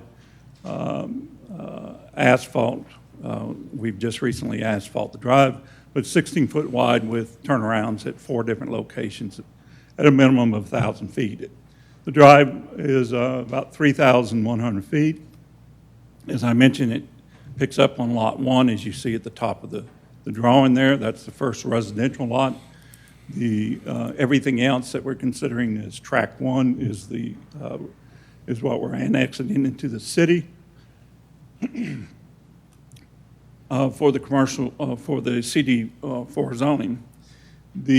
Because we're going to have to formally develop soil analysis for a decentralized system, we need to, the rear part of Track 1 will probably be utilized for that portion of it. At this point, we do have some intent on these different type services. We'll probably be considering putting in a road in the center of the roughly where the existing driveway is now, be a road that would divide a couple parcels, which you gain access to any commercial developments there, and possibly something further back. And right now, we're looking at maybe eventually 3 tracks that might get divided into that. And just for clarification, the Hunsaker Lane is an easement that is on Tract 1? It is an easement. And the regulations, as far as the Williamson County ordinance, in the way it's recorded at the through the large lot off an easement, that easement is not able to utilize any other access off of it. It is strictly for the use of the residential. So it is 50-foot wide. It actually sits off the property line by 5 feet, so it's about 55 feet off the property line as far as the right-of-way goes. So everything would be off of that right-of-way, as if it's a actual road.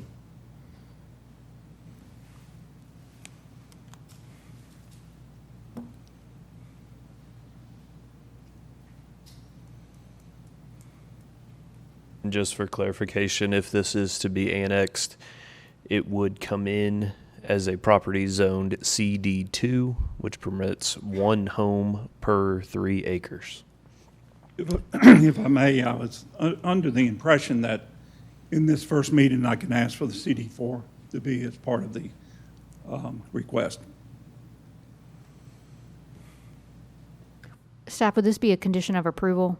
How would this be done? No, we would just need to have a formal submission within GovWell for that rezoning request so that we can track it through the process and have a formal project to bring forward to you all for the rezoning itself. We appreciate him stating tonight it would be CD4, but we would just need to have a specific request within GovWell so that we can track that and bring through the process as well. Sure. Okay.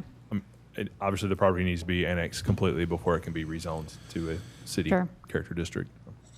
Okay. I know this is slightly, you may read it differently, but I think the new code is slightly different than the old one where we did 2 separate meetings. I think section 2.5 says we can run that in parallel, but you'd have to do it tonight. Otherwise, you'd be doing it in sequence. So I think if you wanted to make it CD4 tonight, it would require an amendment to the resolution that's before the board. You'd have to amend the current motion to make the zoning CD4. I don't know if that throws off another process I don't understand on staff side. Mr. Hogan, the previous zoning ordinance had the same language, the concurrent can run concurrently. And in conversations with Mr. Carter, his legal advice to the Planning Commission and Planning Department was that although concurrent, the city does not have authority to make a decision on zoning a property that's not within the bounds of the city. And so his advice at that time was to run it one meeting behind, so that once the property is officially annexed in, then you could put a zone district on it. Well, I'll defer to Mr. Carter if that was his opinion.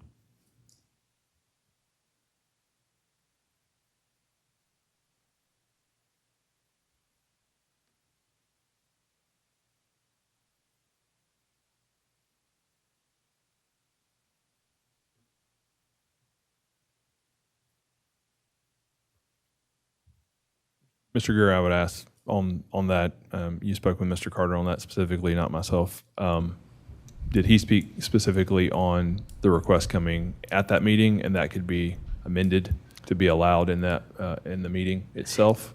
No, he spoke about what our discussion was what does concurrent mean, and that would mean 2 separate applications coming in to staff to review, and that they would run at subsequent Planning Commission meetings, which ultimately puts it like 2 weeks behind on a Board of Commissioners meeting, to where it's annexed in, and then 2 weeks later, you have a final decision on the zoning of that property. Thank you for clarification on that. Madam Chair. Sure. Just my 2 cents on that also. I've seen it done different ways in different municipalities where you can certainly do it in the same meeting, but it needs to be 2 different agenda items. So I don't think we have the ability to amend the motion in front of us tonight without a full application. We can have that discussion in the future about whether we can do it that way, but anytime I've participated in that in other municipalities, it's been 2 separate items. The annexation goes first, then the zoning goes second, because technically a recommendation has been made on the annexation and then on the zoning. But I don't think we can combine them into 2 or somehow modify it tonight. So unfortunately, we understand, but it's just going to have to run in 2 things, and the thing we're going to act on tonight is the annexation.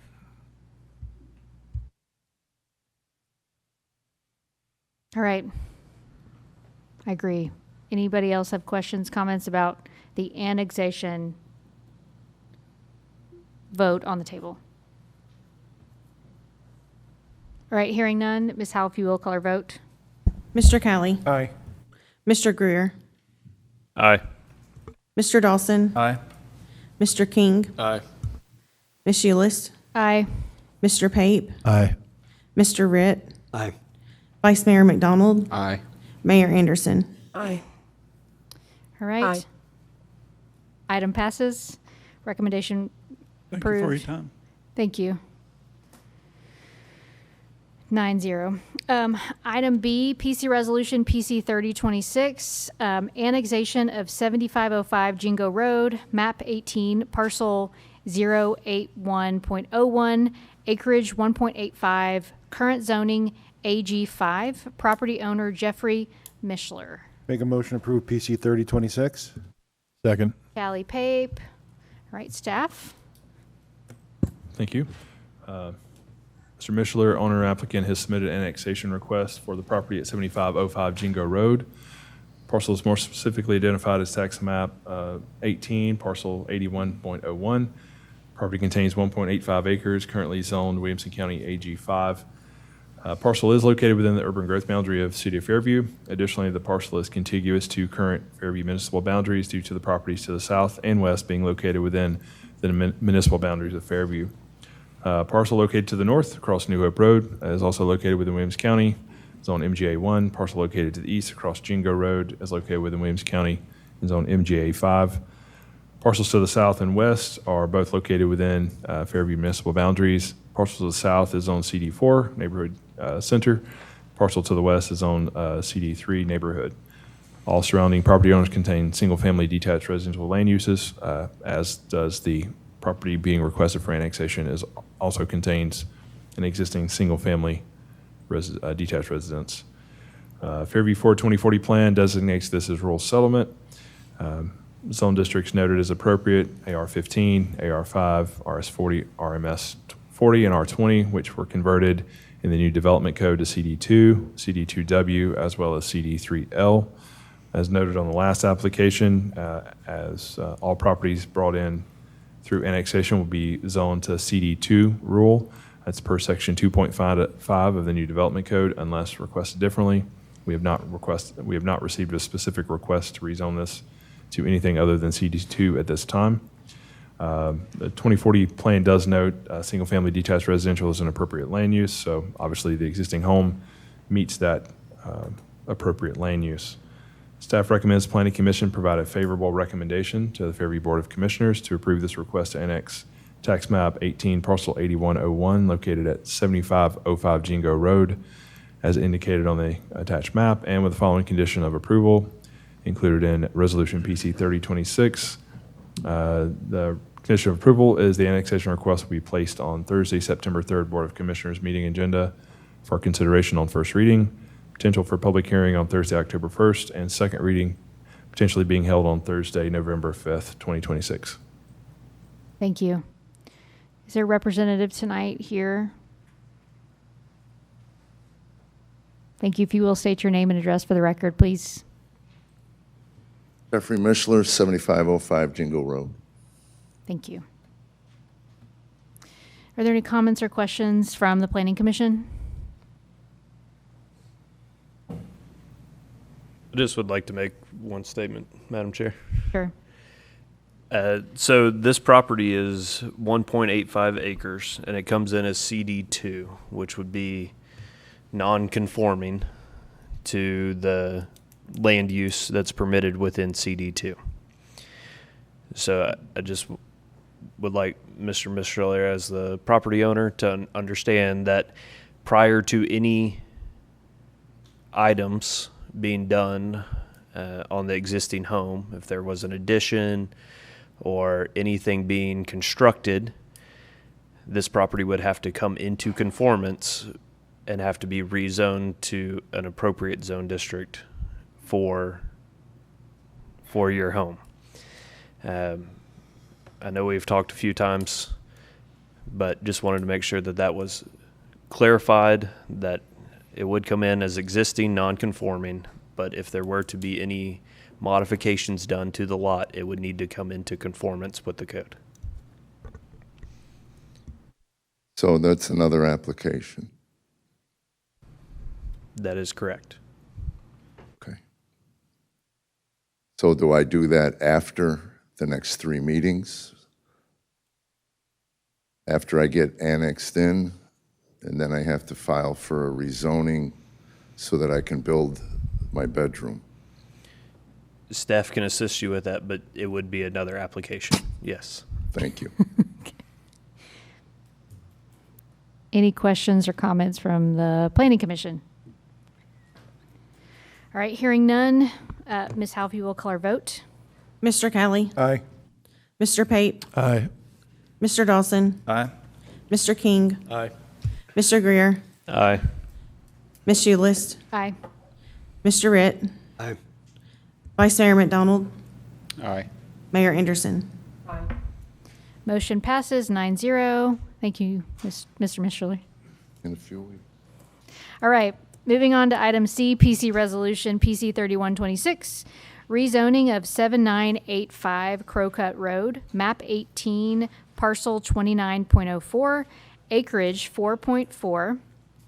Current zoning is CD4, proposed zoning SDLI, light industrial. Property owner Nick Dana. Make a motion to approve PC 3126. Second. Callie Pape. All right, staff. Thank you. Mr. Richard Speckman, applicant, has submitted a request to rezone the entire 4.4 acres of property located at 7985 Crowcut Road from current zoning of CD4 Commercial Center to SDLI, Light Industrial Special District. Property is located on the west side of Crowcut Road, just south of the intersection of Crowcut Road and Highway 96. All surrounding properties are located within the municipal boundaries of Fairview. All adjacent properties contain single-family detached residential uses. Although the adjacent properties contain residential land uses, the properties to the north, south, and west are all zoned CD4 Neighborhood Center. Property to the east across Crowcut Road is zoned SDLI, Light Industrial. 2040 Fairview Forward Plan identifies the property at 7985 Crowcut Road as future land use classification interchange business / employment district. Future land use classification notes appropriate land uses as retail, restaurant, office, light industrial, multifamily, residential, and civic industrial. The 2040 plan lists 7 zone districts as appropriate. These were commercial interchange, commercial community, commercial mixed use, office general, industrial restrictive, industrial general, industrial special.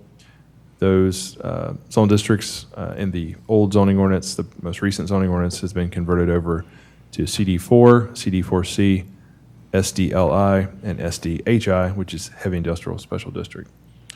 The applicant stated the desired future use of the property following the rezoning is to construct, quote, custom self-storage and office space for music equipment and tour buses, end quote. The requested character district of SDLI, light industrial, does align with appropriate character districts as listed in the interchange business employment district future land use classifications in the 2040 plan. Also, any permitted land use within SDLI character district aligns with the appropriate land uses listed in the interchange business employment district future land use classification. The applicant's project description mentions self-storage and storage of tour buses. The SDLI character district permits both self-service storage land use as well as motor vehicle storage land use. The SDLI character district also permits business office and professional office land uses as well. Staff is recommending Planning Commission provide a favorable recommendation to the Fairview Board of Commissioners to approve this request to rezone all 4.4 acres of property located at 7985 Crowcut Road from the current zoning of CD4 to SDLI, with the condition of approval that the first reading would occur on September 3rd Board of Commissioners meeting, with the potential for a public hearing at October 1st Board of Commissioners meeting and potential for second reading being held on Thursday, November 5th Board of Commissioners meeting. Thank you. Is there a representative here tonight? If you will, state your name and address for the record, please. Good evening, everyone. My name is Richard Speckman. I am with M2 Group in Franklin, Tennessee, located at 1881 General George Patton Drive. Thank you. Questions, comments from the Planning Commission? To clarify, this is Crowcut Road, not Northwest, right? I believe that is correct. I get confused with that myself, but yeah. Yes. Oh, with me tonight is also Nick Dana. He's the owner. Nick Dana, 9000 Old Harding Pike, and Could you step a little closer to the mic? yeah, I don't believe it is the Northwest. Yeah. Super. Okay. It is on Crowcut Road. Yes. Yeah, sorry, it is on Crowcut. It's adjacent to Lob Lolly Child Care Facility. Cool. Madam Chair, Sure. how recently was this property logged? This property was logged in February into March of this year.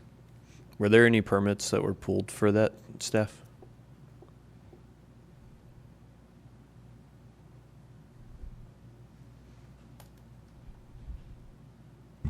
We would need to confirm that.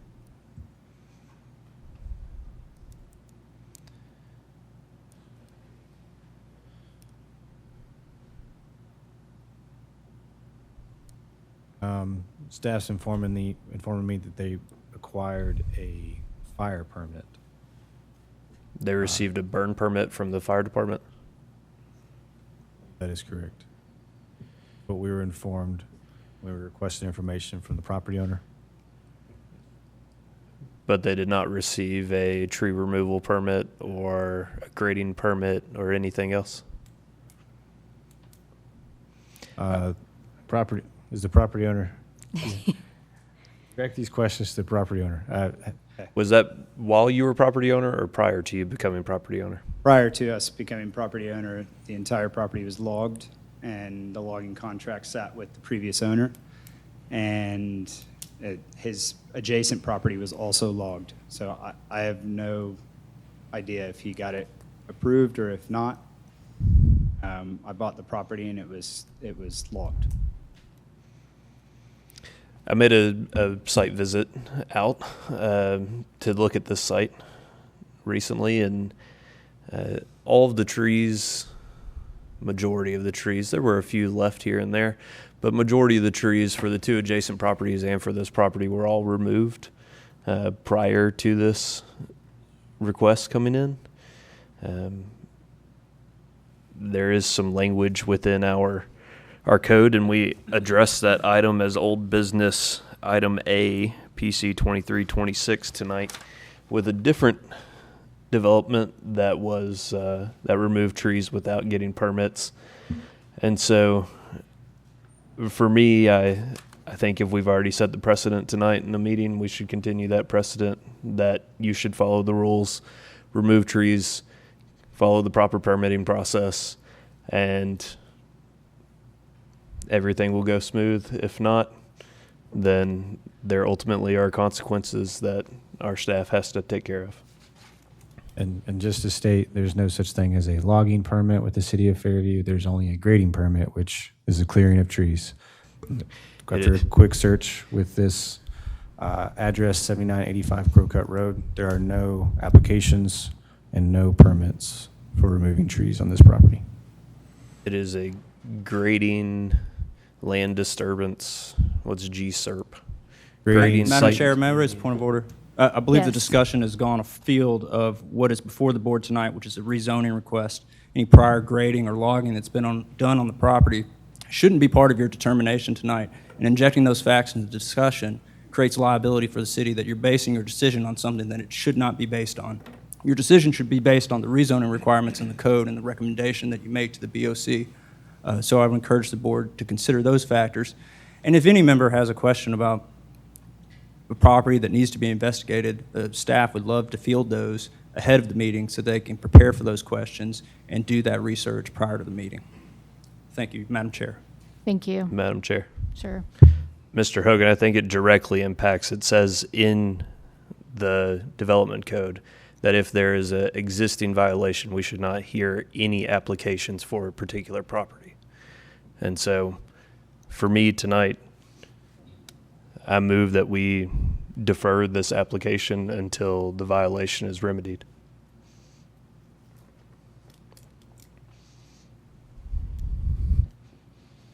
Is there, you're putting a motion on the table for that? Correct. Second.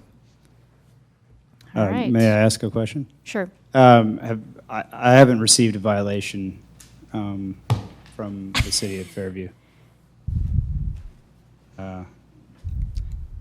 Mind you, it was also all done prior to me owning it, and there is a legal logging contract with the previous owner. That it's not within my knowledge what he did to do it.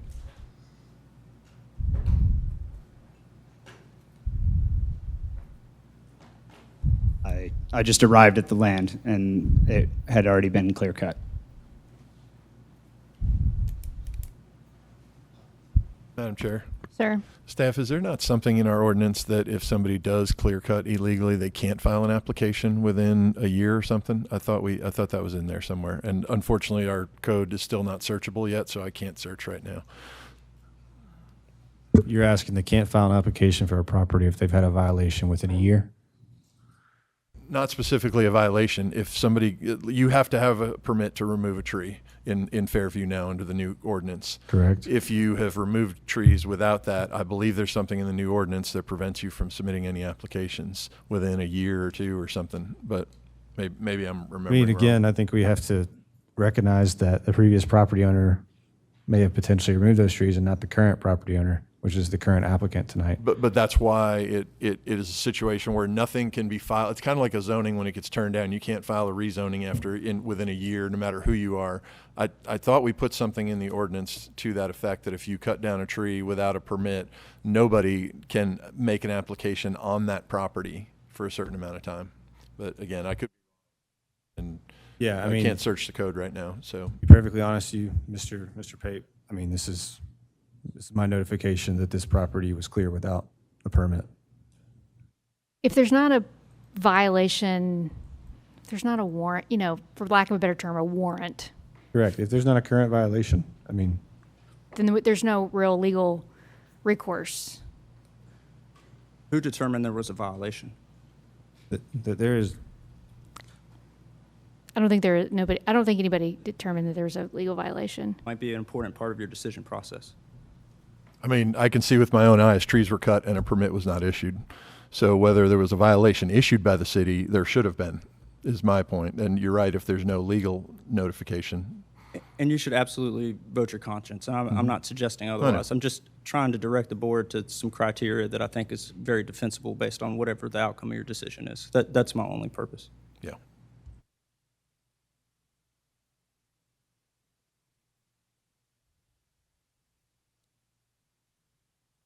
All right. Madam Chair, Sir. just going to, I guess, speak my mind here on what we're discussing.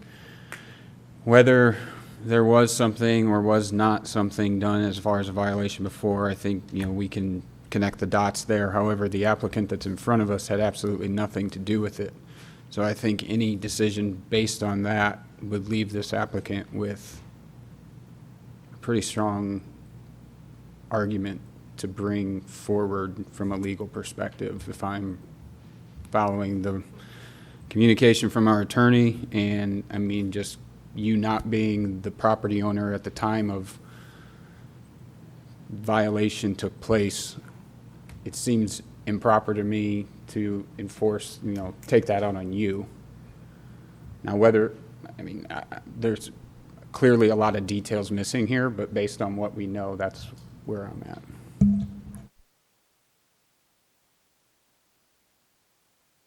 For the record, any improper clearing of land I completely disagree with. However, the applicant in front of us was not the individual that did it. All right. Any further questions, comments? Otherwise, Ms. Howe, if you will, call our vote, please. quick question, just want to make sure, what is the motion? To approve. Our motion is to approve. To approve. For the original, I thought there was a motion. There was a motion to defer. Okay. That was seconded by Mr. Pape, I believe. Correct. Yeah, so we have to vote on that first. You still are holding strong on that, Mr. Greer? Yes, I think it would give staff appropriate time to get us better information to make a better decision for our community. Okay.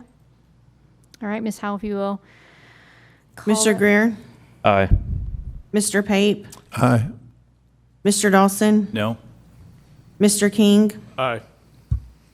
Ms. Ulyss, No. Mr. Kelly, Nay. Mr. Ritt, No. Vice Mayor McDonald, No. Mayor Anderson. No. All right, the amendment fails 3-6. All right, original motion on the table to approve item C. Ms. Howe, if you will call that vote. Mr. Kelly, Aye. Mr. Pape, No. Mr. Dawson, Aye. Mr. King, Aye. Ms. Ulyss, Aye. Mr. Ritt, Aye. Mr. Greer, No. Vice Mayor McDonald, Aye. Mayor Anderson. Aye. All right, motion passes 7-2. Thank you.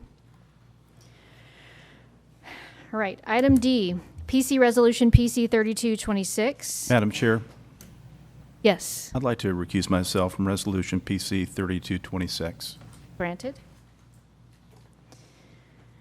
Site Plan 2273 Fairview Boulevard, map 42, parcel 166 and 166.01, acreage 5.77 and 1.00. Current zoning CD4, property owner Ken Carger. Make a motion to Motion. approve PC 3226. Second. Right, Callie Anderson. All right, staff, if you will. Thank you. Mr. Ian Anderson from Catalyst Design Group is requesting on behalf of the property owner approval of a non-residential site plan to construct a one-story, 10,860 square foot freestanding emergency room facility. Proposed facility is located on two properties at 2269 and 2273 Fairview Boulevard, totaling 6.77 acres. Currently zoned CD4 Neighborhood Center. Parcel is located on FEMA Firm Panel 135F. No portion of the property is located within the flood hazard area. The development consists of a singular building with separate drop-offs for the emergency room and for ambulance drop-off as well. The site has two access points onto Fairview Boulevard, and vehicular parking is located along the side and rear of the building. The property did apply for and receive approval of two variances for the project. The first approved variance was for the use of a flat roof. CD4 Character District does not permit flat roofs, but does require screening of all rooftop mechanical equipment. The second approved variance was for the percentage of facade glazing. CD4 Character District requires glazing between 20 and 60% of the facade. The variance request was made due to needed patient privacy required by guidelines for design and construction of outpatient facilities as adopted by Tennessee Department of Health. Additionally, an imaging suite that is proposed is included, requires lead line walls for radiation protection. Medical gas and vacuum pump rooms cannot have windows as well. These two variance requests were approved at the Fairview Board of Zoning Appeals at their meeting held here last night on August 10th. There is one exception that's being requested as part of the site development plan, and that is to the construction or the use of above-ground detention pond, which is located east of the proposed building. Section 14-405-18E of stormwater detention facilities of the Stormwater Ordinance requires all commercial and industrial development to utilize underground stormwater detention facilities unless, quote, further design approval from the Planning Commission, end quote. This same section permits Planning Commission to approve an exception to underground detention requirements and permit above-ground detention facilities. The applicant is requesting this exception to utilize an above-ground detention pond for the development. All adjacent properties located within municipal boundaries of Fairview. Properties to the north and south are also zoned CD4. Property to the west across Fairview Boulevard is on SDLI, light industrial. Property to the east is on CD3L, neighborhood large lot. The two properties are classified as commercial corridor in the 2040 future land use. Sorry, having some issues here. Future land use classification notes land uses as retail, residential, office, light industrial, civic, institutional. The commercial general zone district was listed as appropriate. That transitioned to CD4. CD4C character district within the new development code. Property is currently zoned CD4. which is not in alignment with commercial corridor future land use classification, but was the character district assigned to the property with the adoption of the new zoning map and development code on April 2nd of this year. The proposed land use of freestanding emergency room is in alignment with appropriate land uses listed under commercial corridor future land use classification. Staff is recommending Planning Commission approve the non-residential site plan to construct a one-story, 10,860 square foot freestanding emergency room facility. All required parking, stormwater, water, and wastewater infrastructure as it was resubmitted on July 17th, 2026. And one more thing to add in that staff report. There are permitted road sections that you can use in this particular district that they are in. And I made a comment on the initial submittal that, you need to choose which section of road you're going to be using, and they indicated they would be using the drive section, and they included that specific portion within their plan set. However, they did not revise their site plan layout to include things such as, parallel parking, sidewalk, and grass strip with a planter. I assume they're willing to, revise that, but, I want it to be clean on the plan that we approved, that be included. So I think as staff, we recommend that condition be added to the resolution. That revisions be made to the site plan to reflect the drive section. Thank you. Is there a representative here tonight that would like to speak on the project? If you will, state your name and address for the record, please. My name is Asher Walters from 5100 Tennessee Avenue in Nashville, Tennessee, with my colleague Chris Akers, here to answer any site, stormwater, or landscaping-related questions from the Planning Commission. Thank you. I'm Tyler Kane with HD Architects. I'm here so I can answer anything on the building portion and help with any questions on the program and use. Thank you. All right, any questions, comments from the Planning Commission?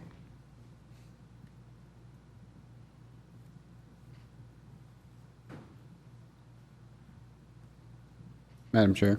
Sir. I believe staff recommended that we make a change to what's currently proposed. Is that the amendment? Can you restate exactly what you were? Yeah, so they've indicated they're going to be using the drive road section, which is in our new development code. However, their line work on their plan set doesn't indicate that they're going to be including those necessary items. And so I just asked that we make a condition of approval, but that the site plan be revised to match that road section, and staff can, we can manage that administratively. Make a motion to amend PC 32-26 as stated by staff. Second. McDonald. If I may, sorry, it's loud, but I would advise you to look at the cross-section in the code of the potential roadway cross-sections that would need to be applied to the vehicular use area in the site plan. Nick, could you go to the site plan on the, what's that? Sorry. That's the tree preservation, yeah. So the drive section would have the narrowest pavement width and would require parallel parking. First things first, if we had to do parallel parking on a site like this, that would drastically reduce the amount of parking spaces that we could add due to the narrowness of the site. We just wouldn't be able to have, the facility has its own parking standards that would be applied to a site like this. So it's important to make sure that we are allowed to use perpendicular parking, the 90-degree angle parking as shown in the site plan. He's got it right there, but the cross-section of the narrowest allowable drive that was allowable in the CD4 district, that has like a 40-foot pavement width with you know, a certain area for planting in between sidewalks, it just wouldn't be, it would be tough to implement on a site like this, and it's really more for like a neighborhood development, in my professional opinion. So before you approve that stipulation as a part of our site plan application, I would just ask for you to consider that. Would you be willing to request an exception to that? Those particular items that you're opposed to in that drive section? Chris Akers, again with Catalyst Design Group. Would you please explain the process for that exemption? Planners, help me out. I mean, typically, when they request exceptions to the code, that would come before you all and then stated in your staff report.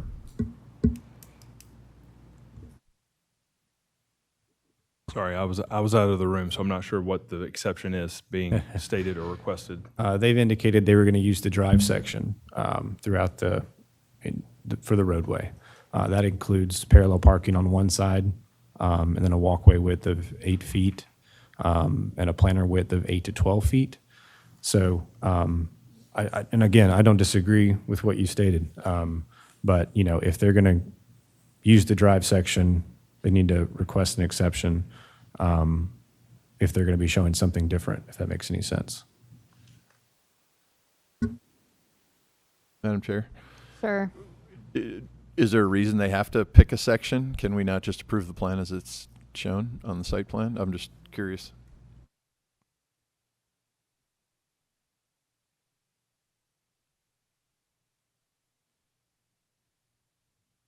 I would say it's a difficult question to answer due to there still being subdivision regulation road sections and road specifications, along with these choices of drive, commercial street, alleyway, and neighborhood street. Also, road is another section, but obviously only those particular road sections are usable in certain districts, and so they're CD4, and so the options they have is drive, commercial street, and neighborhood street. And that applies to private driveways like this, not just public roads through commercial property? I believe that is correct. Okay. Madam Chair? Sure. If the PC resolution was accepted, could they request a variance for parking changes?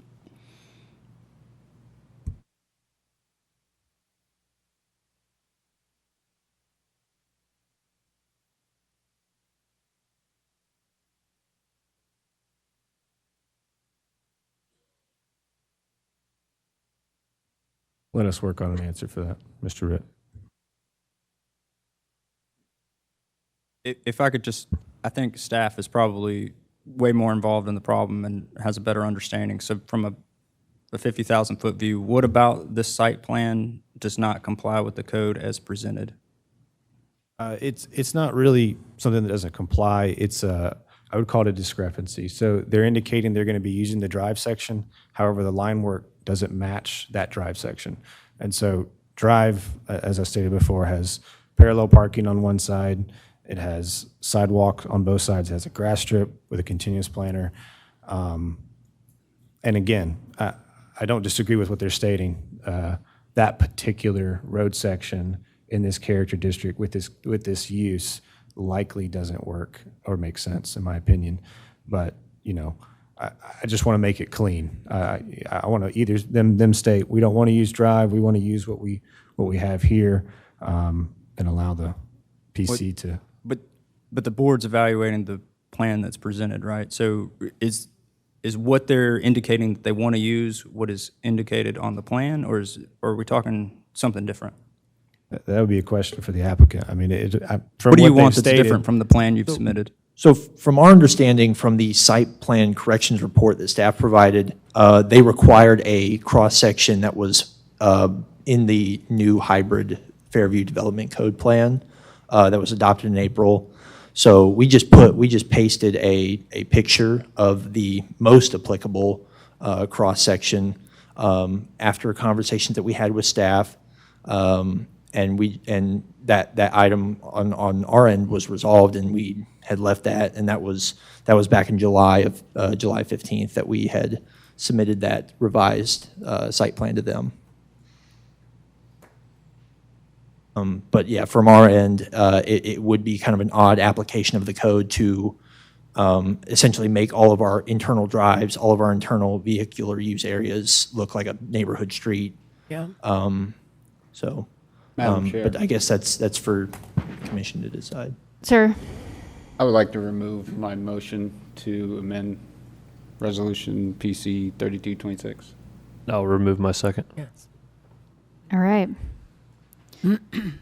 With the original motion on the table, is there further discussion or questions?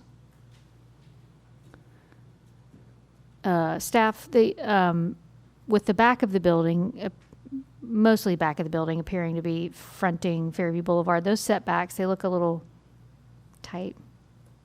Or is it, everything is kosher? That's correct. The facade that is facing, or the facade being the front along Fairview Boulevard, the CD4 has a minimum front setback of 6 feet and a maximum of 18. They chose to be located at the 18-foot setback. So those are as required by CD4. Cool. Or they were closer, they're using the maximum setback at 18.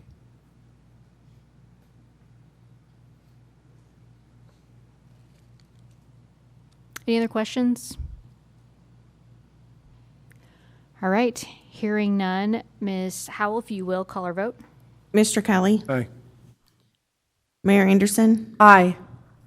Mr. King. Aye. Mr. Greer. Aye. Mr. Pape. Aye. Ms. Ulist. Aye.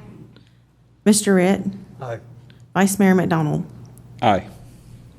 All right, motion passes 9-0. Thank you for investing in our community. Okay, next item on the agenda, item E, PC Resolution PC 3326.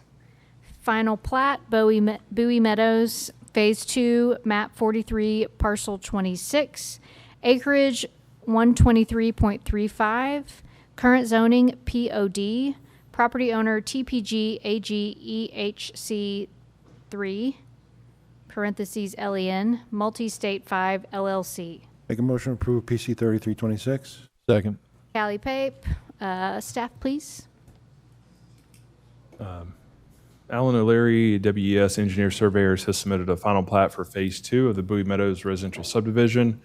The Bowie Meadows residential development as a whole is zoned R20 POD. It obtained its vested rights under the most recent passed Fairview zoning ordinance and will be reviewed under those requirements as approved under the POD. The Bowie Meadows subdivision as a whole contains a total of 165 single-family detached residential lots. This particular final plat is for Phase 2 of Bowie Meadows, which contains 72 single-family detached residential lots, 4 new public rights-of-way, 7 open spaces, 5 detention ponds, as well as all necessary stormwater, water, and sewer infrastructure. The 7 open spaces contain a total of 9.74 acres. Open Space 2A is the largest, transitions the development from Phase 1 to Phase 2. Each of the proposed detention ponds are located within an open space. Phase 2 proposes to create 4 new public rights-of-way, as well as extending 2 existing public rights-of-way, which are Parkland Drive and Olson Ridge. They were created as part of Phase 1 of the Bowie Meadows subdivision.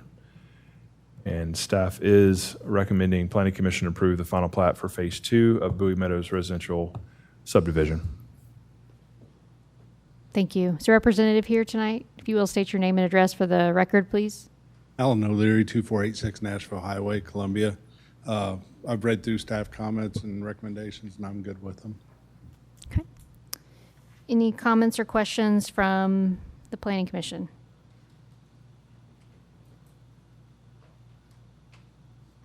Hearing none. Ms. Howell, if you will, call our vote. Mr. Kelly. Aye. Mr. Pape. Aye. Mr. Dawson. Aye. Mr. King. Aye. Mr. Greer. Aye. Ms. Ulist. Aye. Mr. Ritt, Aye. Vice Mayor McDonald, Aye. Mayor Anderson. Aye. Motion passes 9-0. Thank you. All right, item F, PC Resolution PC 3426, final plat Bowie Meadows wastewater lot, map 43, parcel 26, acreage 123.35 acres, current zoning POD, property owner TPG AG, EHC 3, parentheses Lynn, Multi-State 5 LLC. Make a motion to approve PC 3426? Second. Callie McDonald. All right, staff. Mr. Alan O'Leary from WES Engineer Surveyors has submitted a final plat for Phase 1 of the Bowie Meadows residential subdivision to revise the wastewater lot as well as dedicate right-of-way for a cul-de-sac in Phase 2 of Bowie Meadows subdivision and dedicate land to create open space 2C within Phase 2 of Bowie Meadows subdivision. This plat contains 18 total acres. Bowie Meadows residential development is zoned R20 pod and obtained vested rights under the most recent passed Fairview zoning ordinance and will be reviewed under those requirements approved as part of the pod. Bowie Meadows Phase 1 final plat was recorded on June 20th, 2025. That final plat contained 43 single-family detached residential lots, 6 open spaces, 5 new public rights-of-way, and 1 wastewater treatment plant. The wastewater treatment lot, not plant, apologize. The wastewater treatment lot contained 18 acres as shown on Phase 1 recorded plat. The proposed revisions on this plat for Phase 1 has reduced the wastewater treatment lot to 17.1 acres. The reduction in size to the wastewater treatment lot is created by the dedication of 0.06 acres for the creation of a portion of a cul-de-sac in Phase 2 of the development. The cul-de-sac is located at the end of Road A and is near to Lot 60 and 61. The other dedication that reduced the wastewater treatment lot is a 0.84 acre portion of the parcel that is being added into Phase 2 to create open space 2C. On the Phase 2 final plat, open space 2C contains 1.32 acres. Staff is recommending the Planning Commission approve the revisions to final plat for the final plat of Phase 1 of the Bowie Meadows residential subdivision to revise the wastewater treatment lot, dedicate right-of-way for a cul-de-sac in Phase 2, and dedicate property for open space within Phase 2 of the Bowie Meadows residential subdivision as submitted on June 12th, 2026. Thank you. Are there any questions? Madam Chair? Sure. Quick question for staff. Since this is the wastewater lot and this is an on-site system, does this mean that the system's done, TDEC has approved it, and Dixon County Water and Sewer has accepted it?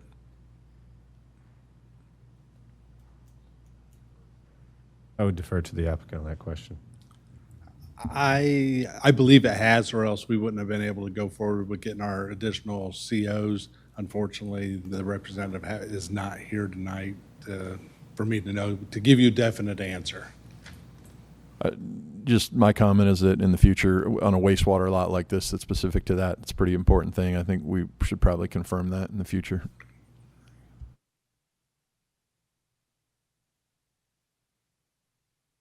This is me. Can I Sure, speak? go ahead. State Okay. your name and address again, just for the Alan record. O'Leary, WES Engineers and Surveyors, 2486 Nashville Highway, Columbia. This is mainly a cleanup item. It kind of follows along with the master development plan that's been approved for this site. That roadway at one time continued to the north and that, and they came through and got the revised site plan and that for it. The wastewater treatment plant area was mainly with the engineer's files that I'd received on the final plat and stuff. There were some miscommunications and of what line work was what, so this is a cleanup of that. And to get that cul-de-sac as it's built right now dedicated as a right-of-way. And I can answer questions if you have any, if I know them. Madam Chair. Sure. Yeah, just for consistency purposes, to make everything as clean as possible, those records, will need to be submitted to staff that this is an adequate plan for the amount of wastewater that's going to be created. Okay, I'll follow up with that. Madam Chair, Sure. would it be appropriate to add a condition to that, to confirm that that is the case before accepting the approval?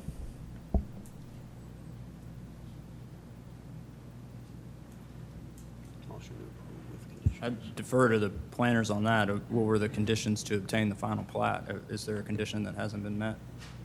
I mean, there's currently a final plat for Phase 1 that has been approved. This is just the revisions to that. If you all want us to, we can verify those. If you all would want to make a condition to this for that, we can verify we can reach out to the applicant, we can verify all their approvals through TDEC and that they have got all approvals for their on-site system, if you all desire to do that. It seems as if that is most likely the case, so I think the condition would be relatively benign to add on there. However, it would protect us in the event that that wasn't done.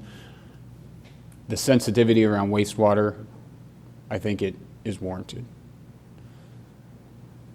I agree, and I think the owner would be willing to get you a letter or whatever that states that it's been accepted or whatever, or give you whatever permits that are available.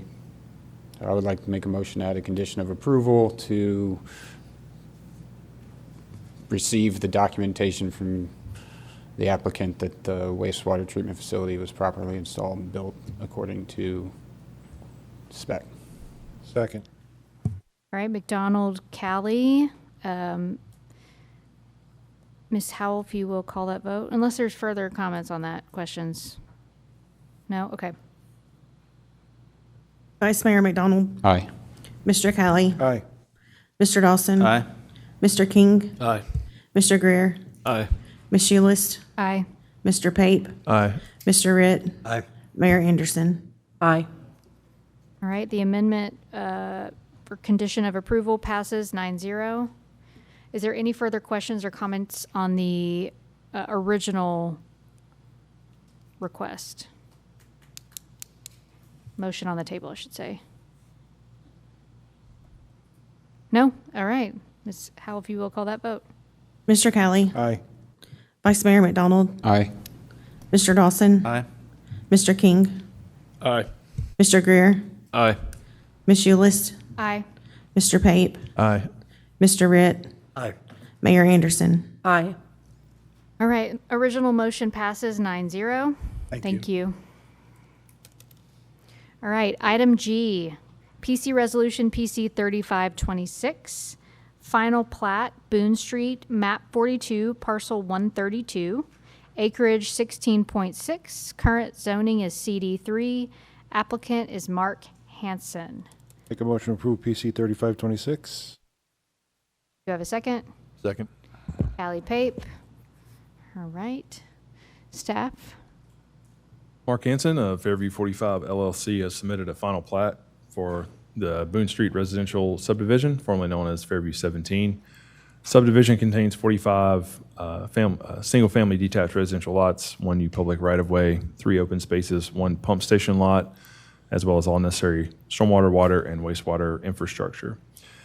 3 open spaces contain 6.22 acres. The largest open space contains 6.06 acres of that. The largest open spaces in the southern portion of the property contains the floodway and floodplain portions, as well as a detention basin and an existing cemetery on the property. Property is on RS8, single-family residential district, contains a total of 17.74 acres. The residential development plan was approved in November of 2025, therefore obtaining vested rights under the most recent passed Fairview zoning ordinance, and will be reviewed under those requirements. The property is located, a portion of the property is located, again, in the floodplain as well as part of the floodway. However, no portion of the proposed development is located in any of the floodplain or floodway areas. Staff is recommending the Planning Commission approve the final plat for the Boone Street residential subdivision in order to create the 45 single-family detached residential lots, 1 new public right-of-way, 3 open spaces, pump station lot, and all necessary stormwater, water, and sewer infrastructure as resubmitted. Thank you. Is there an applicant or person representing the project here tonight?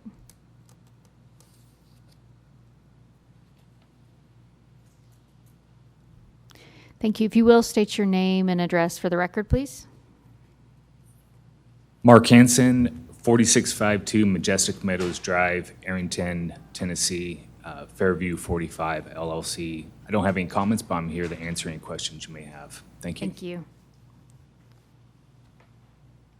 Any comments, any questions from the Planning Commission?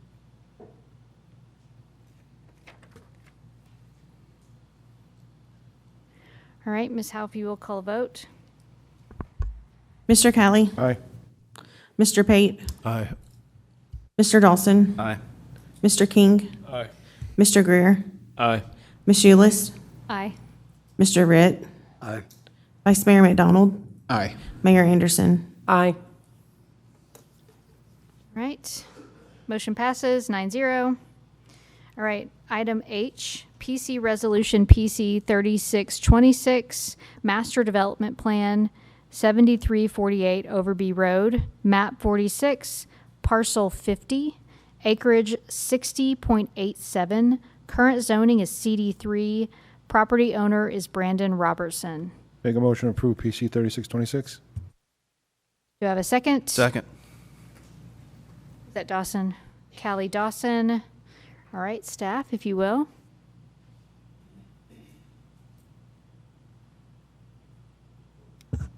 Apologize. Rob Mulchan from SEC Incorporated has submitted a development plan for a master development plan for a single-family detached residential development named Overby Springs, located on property at 7269 Old Franklin Road. The subdivision contains 78 single-family detached residential lots, 5 new public rights-of-way, 6 open spaces, 5 stormwater ponds, as well as stormwater, water, and sewer infrastructure. On previous zoning maps, this property was zoned, noted as other/non-conforming, and a portion was also RS40. That was transitioned to CD3 neighborhood with the adoption of the new development code and zoning map in April of this year, 2026. CD3 character district permits a density of 4 units per acre. The proposed subdivision has a density of 1.28 units per acre. The development plan indicates lot sizes range from 9,256 square feet at the smallest up to the largest being 22,971 square feet. The 6 open spaces total 15.2 plus or minus acres. Property is located on, it is not located within a special flood hazard area. The Article 4.5 of the new development code requires a scenic street buffer to be provided for a development that borders certain thoroughfares within the city of Fairview. One of those thoroughfares is Old Franklin Road. The Overby Springs subdivision has approximately 200 linear feet of frontage along this designated portion of Old Franklin Road. The development is required to provide a 100-foot scenic buffer along that portion of the road frontage. They have satisfied this by maintaining approximately a 6,220 square foot area, maintaining existing tree canopy within that area, as well as planting 13 additional trees along the northern property boundary of Lot 1, as well as the installation of 6 street trees along the portion of Cedar Grove Road located within the scenic buffer area. Tree preservation buffer, there were citizens' comments and concerns about removal of trees along the southern and eastern boundaries of the property, specifically along lots 29 through 43, as well as lot 44 along Hickory Trace Drive. The applicant has provided a 40-foot tree preservation easement, can be seen in the plans, and more detailed information on the tree preservation plan within the plan. So they have maintained trees along several areas of concern by adjacent property owners. The properties located to the south and west are within Williamson County in zone MGA1. Properties in the north are also in Williamson County and City of Fairview. Those are zone MGA1 as well as CD2 within City of Fairview. Properties located to the east and southeast are all located within Fairview municipal boundaries, zoned as CD2, CD3L as CD Civic. The CD Civic designation is for Fairview Recreation Center. All surrounding properties contain single-family detached residential land uses other than the Fairview Recreational Center. 2040 plan designates this as legacy neighborhood residential medium. Future land use classification, those zone districts permitted or recommended as appropriate would transition to CD2W and CD3L. The only appropriate land use, future land use is single-family detached residential. The proposed land use is single-family residential and is in compliance with 2040 plan. Property was rezoned to CD3 with adoption of new code. The existing CD3 is not in compliance with the legacy neighborhood future land use classification, but is in compliance with the rural settlement future land use classification. And this was also the character district that was placed on the property at the time of the new development code and zoning map being adopted. Staff is recommending Planning Commission approve the development plan for Overby Springs subdivision located on property at 7269 Old Franklin Road to create 78 single-family detached residential lots, 5 new public rights-of-way, 6 open spaces, 5 stormwater ponds, and all required and necessary stormwater, water, and sewer infrastructure, as resubmitted on July 17th of 2026. Thank you. Is there a representative here tonight on behalf of the item? If you will, state your name and address for the record. Good evening, Chairman, members, Planning Commission. Rob Mulchin, SEC 850 Middle Tennessee Boulevard, Murfreesboro, Tennessee. We're in agreement with staff's recommendation for approval, and we're here for any questions you may have. Thank you. Are there any comments, questions from the Planning Commission? Madam Chair? Sir.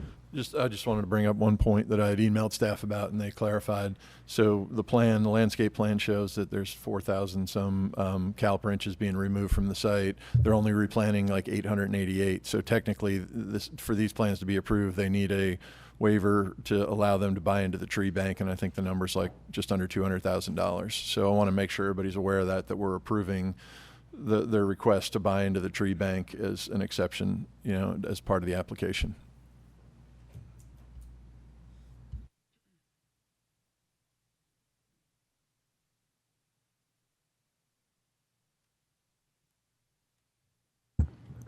Yes, this is correct. He did reach out to staff today. I did not directly address that, but Austin and Nick addressed that, and that is true. I believe the total was like 199, right under 200,000.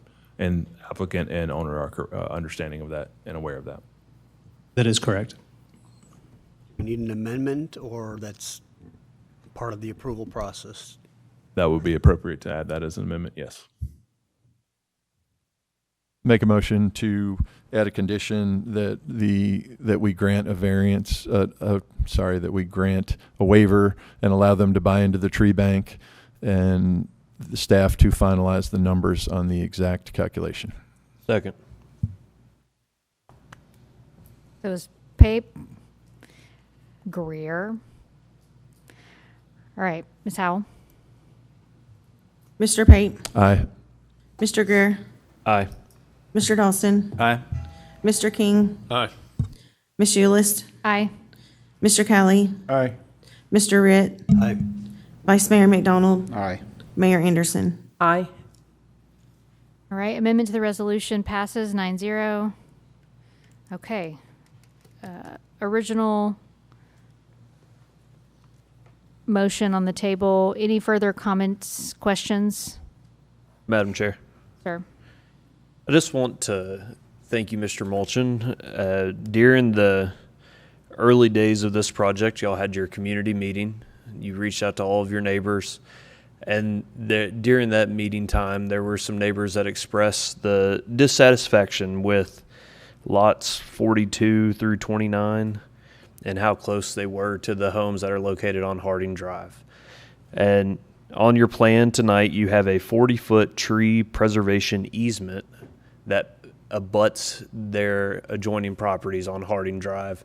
And I want to thank you as a representation of the development for listening to the community, hearing what they wanted as a buffer zone between homes and their home, and that y'all were able to accomplish that, I think, is a testament to the process working. I do agree. Any other questions? Hearing none. Ms. Howell, if you will call our vote. Mr. Kelly, Aye. Mr. Dawson, Aye. Mr. King, Aye. Mr. Greer, Aye. Ms. Ulyss, Aye. Mr. Pape, Aye. Mr. Ritt, Aye. Vice Mayor McDonald, Aye. Mayor Anderson. Aye. Motion passes 9-0. Thank you. Thank you all. Have a good night. All right.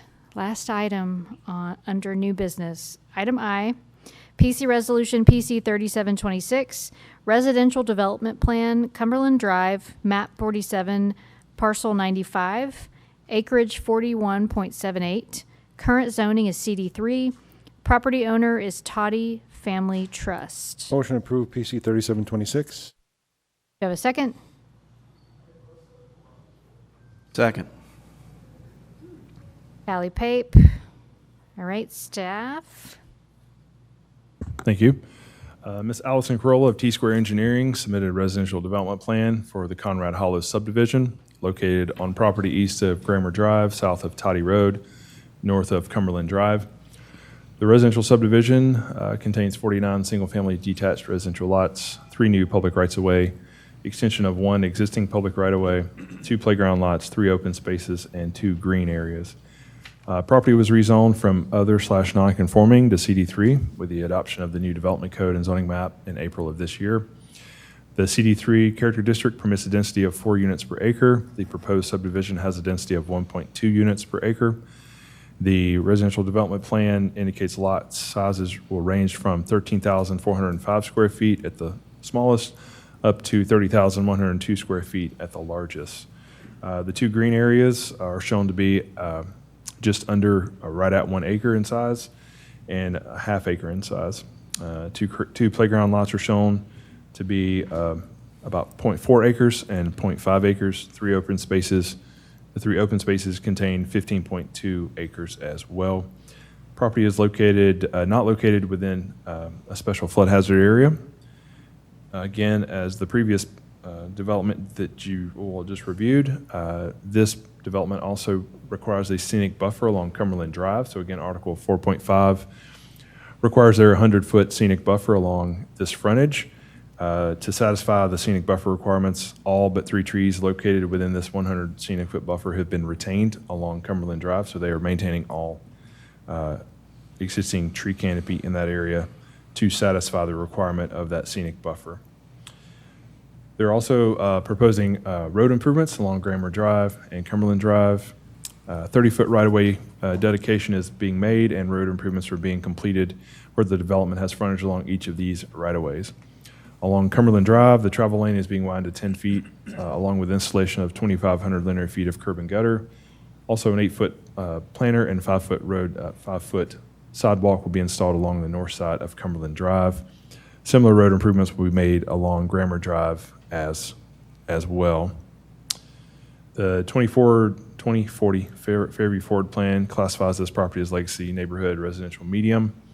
That has appropriate character districts of CD2W and CD3L.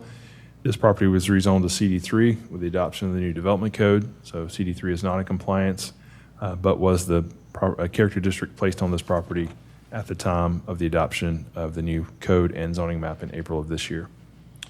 The proposed land use of single-family detached residential does align with the appropriate land uses in the legacy neighborhood future land use classification. Staff is recommending Planning Commission approve the residential development plan for Conrad Hollows subdivision located east of Grammar Drive, south of Toddy Road, and north of Cumberland Drive, again to create 49 single-family detached residential lots, 3 new public rights-of-way, extend 1 existing public right-of-way, create 2 playground lots, create 3 open spaces, create 2 green spaces, and install all necessary stormwater and sewer infrastructure as resubmitted on June 18th, 2026. Thank you. Is there a representative here tonight? If you will, state your name and address for the record, please. Yes, it's Louis Sloyan again with T-Square Engineering at 111 Southeast Parkway Court in Franklin, Tennessee. Here to happy to answer any questions. I'll do my best. My colleague, again, was not available this evening. So, Thank you. Is there any questions, comments from the Planning Commission?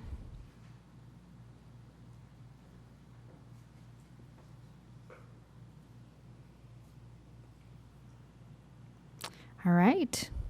Hearing none. Ms. Howell, if you will, call a vote. Mr. Callie? Aye. Mr. Pape? Aye. Mr. Dawson? Aye. Mr. King? Aye. Mr. Greer, Aye. Ms. Shoelist, Aye. Mr. Ritt, Aye. Vice Mayor McDonald, Aye. Mayor Anderson. Aye. All right, motion passes 9-0. Thank you. Thank you. All right, moving on to item 9, reports for discussion and information, starting with the city planning staff. Hello, everybody. I would like to introduce myself. I am Austin Brown. I am the new city planner, and I look forward to working with all of you to help the future development of Fairview. And hopefully in the next few meetings, I'll be able to talk more and give some more advice as I dive more into subdivision regs and development code. But I do not have anything else besides that. Thank you. City manager.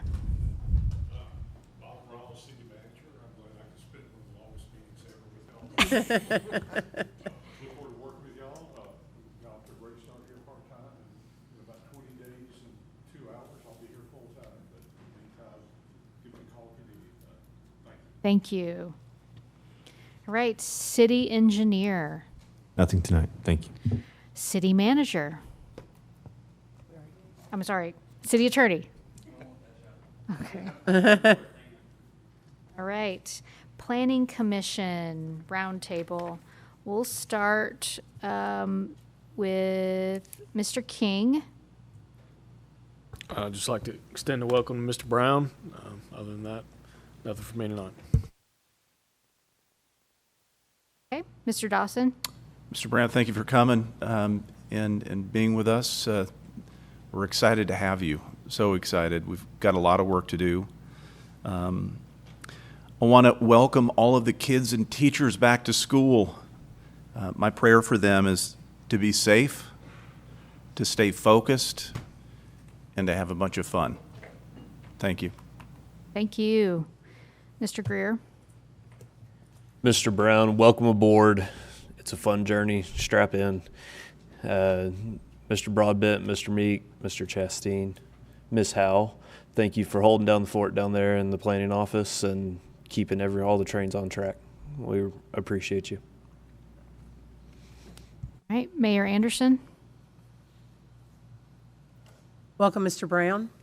We've spoke briefly, but I look forward to getting together with you and Mayor Ryle and just kind of sitting down and getting to know each other a little bit. Thank you to the staff and Mayor Ryle. I appreciate you staying here with us so late, and I know you've had a long day, but I know how important all of this is to you, and I just appreciate your hard work. Mr. Hogan, I've always seen you as a wealth of knowledge, and I appreciate when you bring that knowledge to the board. You're appreciated, and I just want you to know that. Also, just letting everybody know that there is an Around Town Coffee here with TriStar HCA tomorrow morning at 8:30. Uncle Lenny's will be supplying the food tomorrow for that Around Town Coffee, and we just invite everyone to come. It's a great time for leaders in our community and business owners and our community to get together and just network. So I hope that everyone can be here at 8:30 in the morning. Thank you. Thank you, Mayor. All right, Mr. Ritt. Nothing. Thank you. All right, Vice Mayor McDonald. Nothing tonight. All right, Mr. Callie. Nothing tonight. All right, Vice Chair Pape. Welcome, Mr. Brown. Thank you to staff. This is a long night tonight and appreciate all your efforts. All right, nothing for me. I will not keep us any longer, and I will entertain a motion to adjourn. Motion to adjourn. So moved.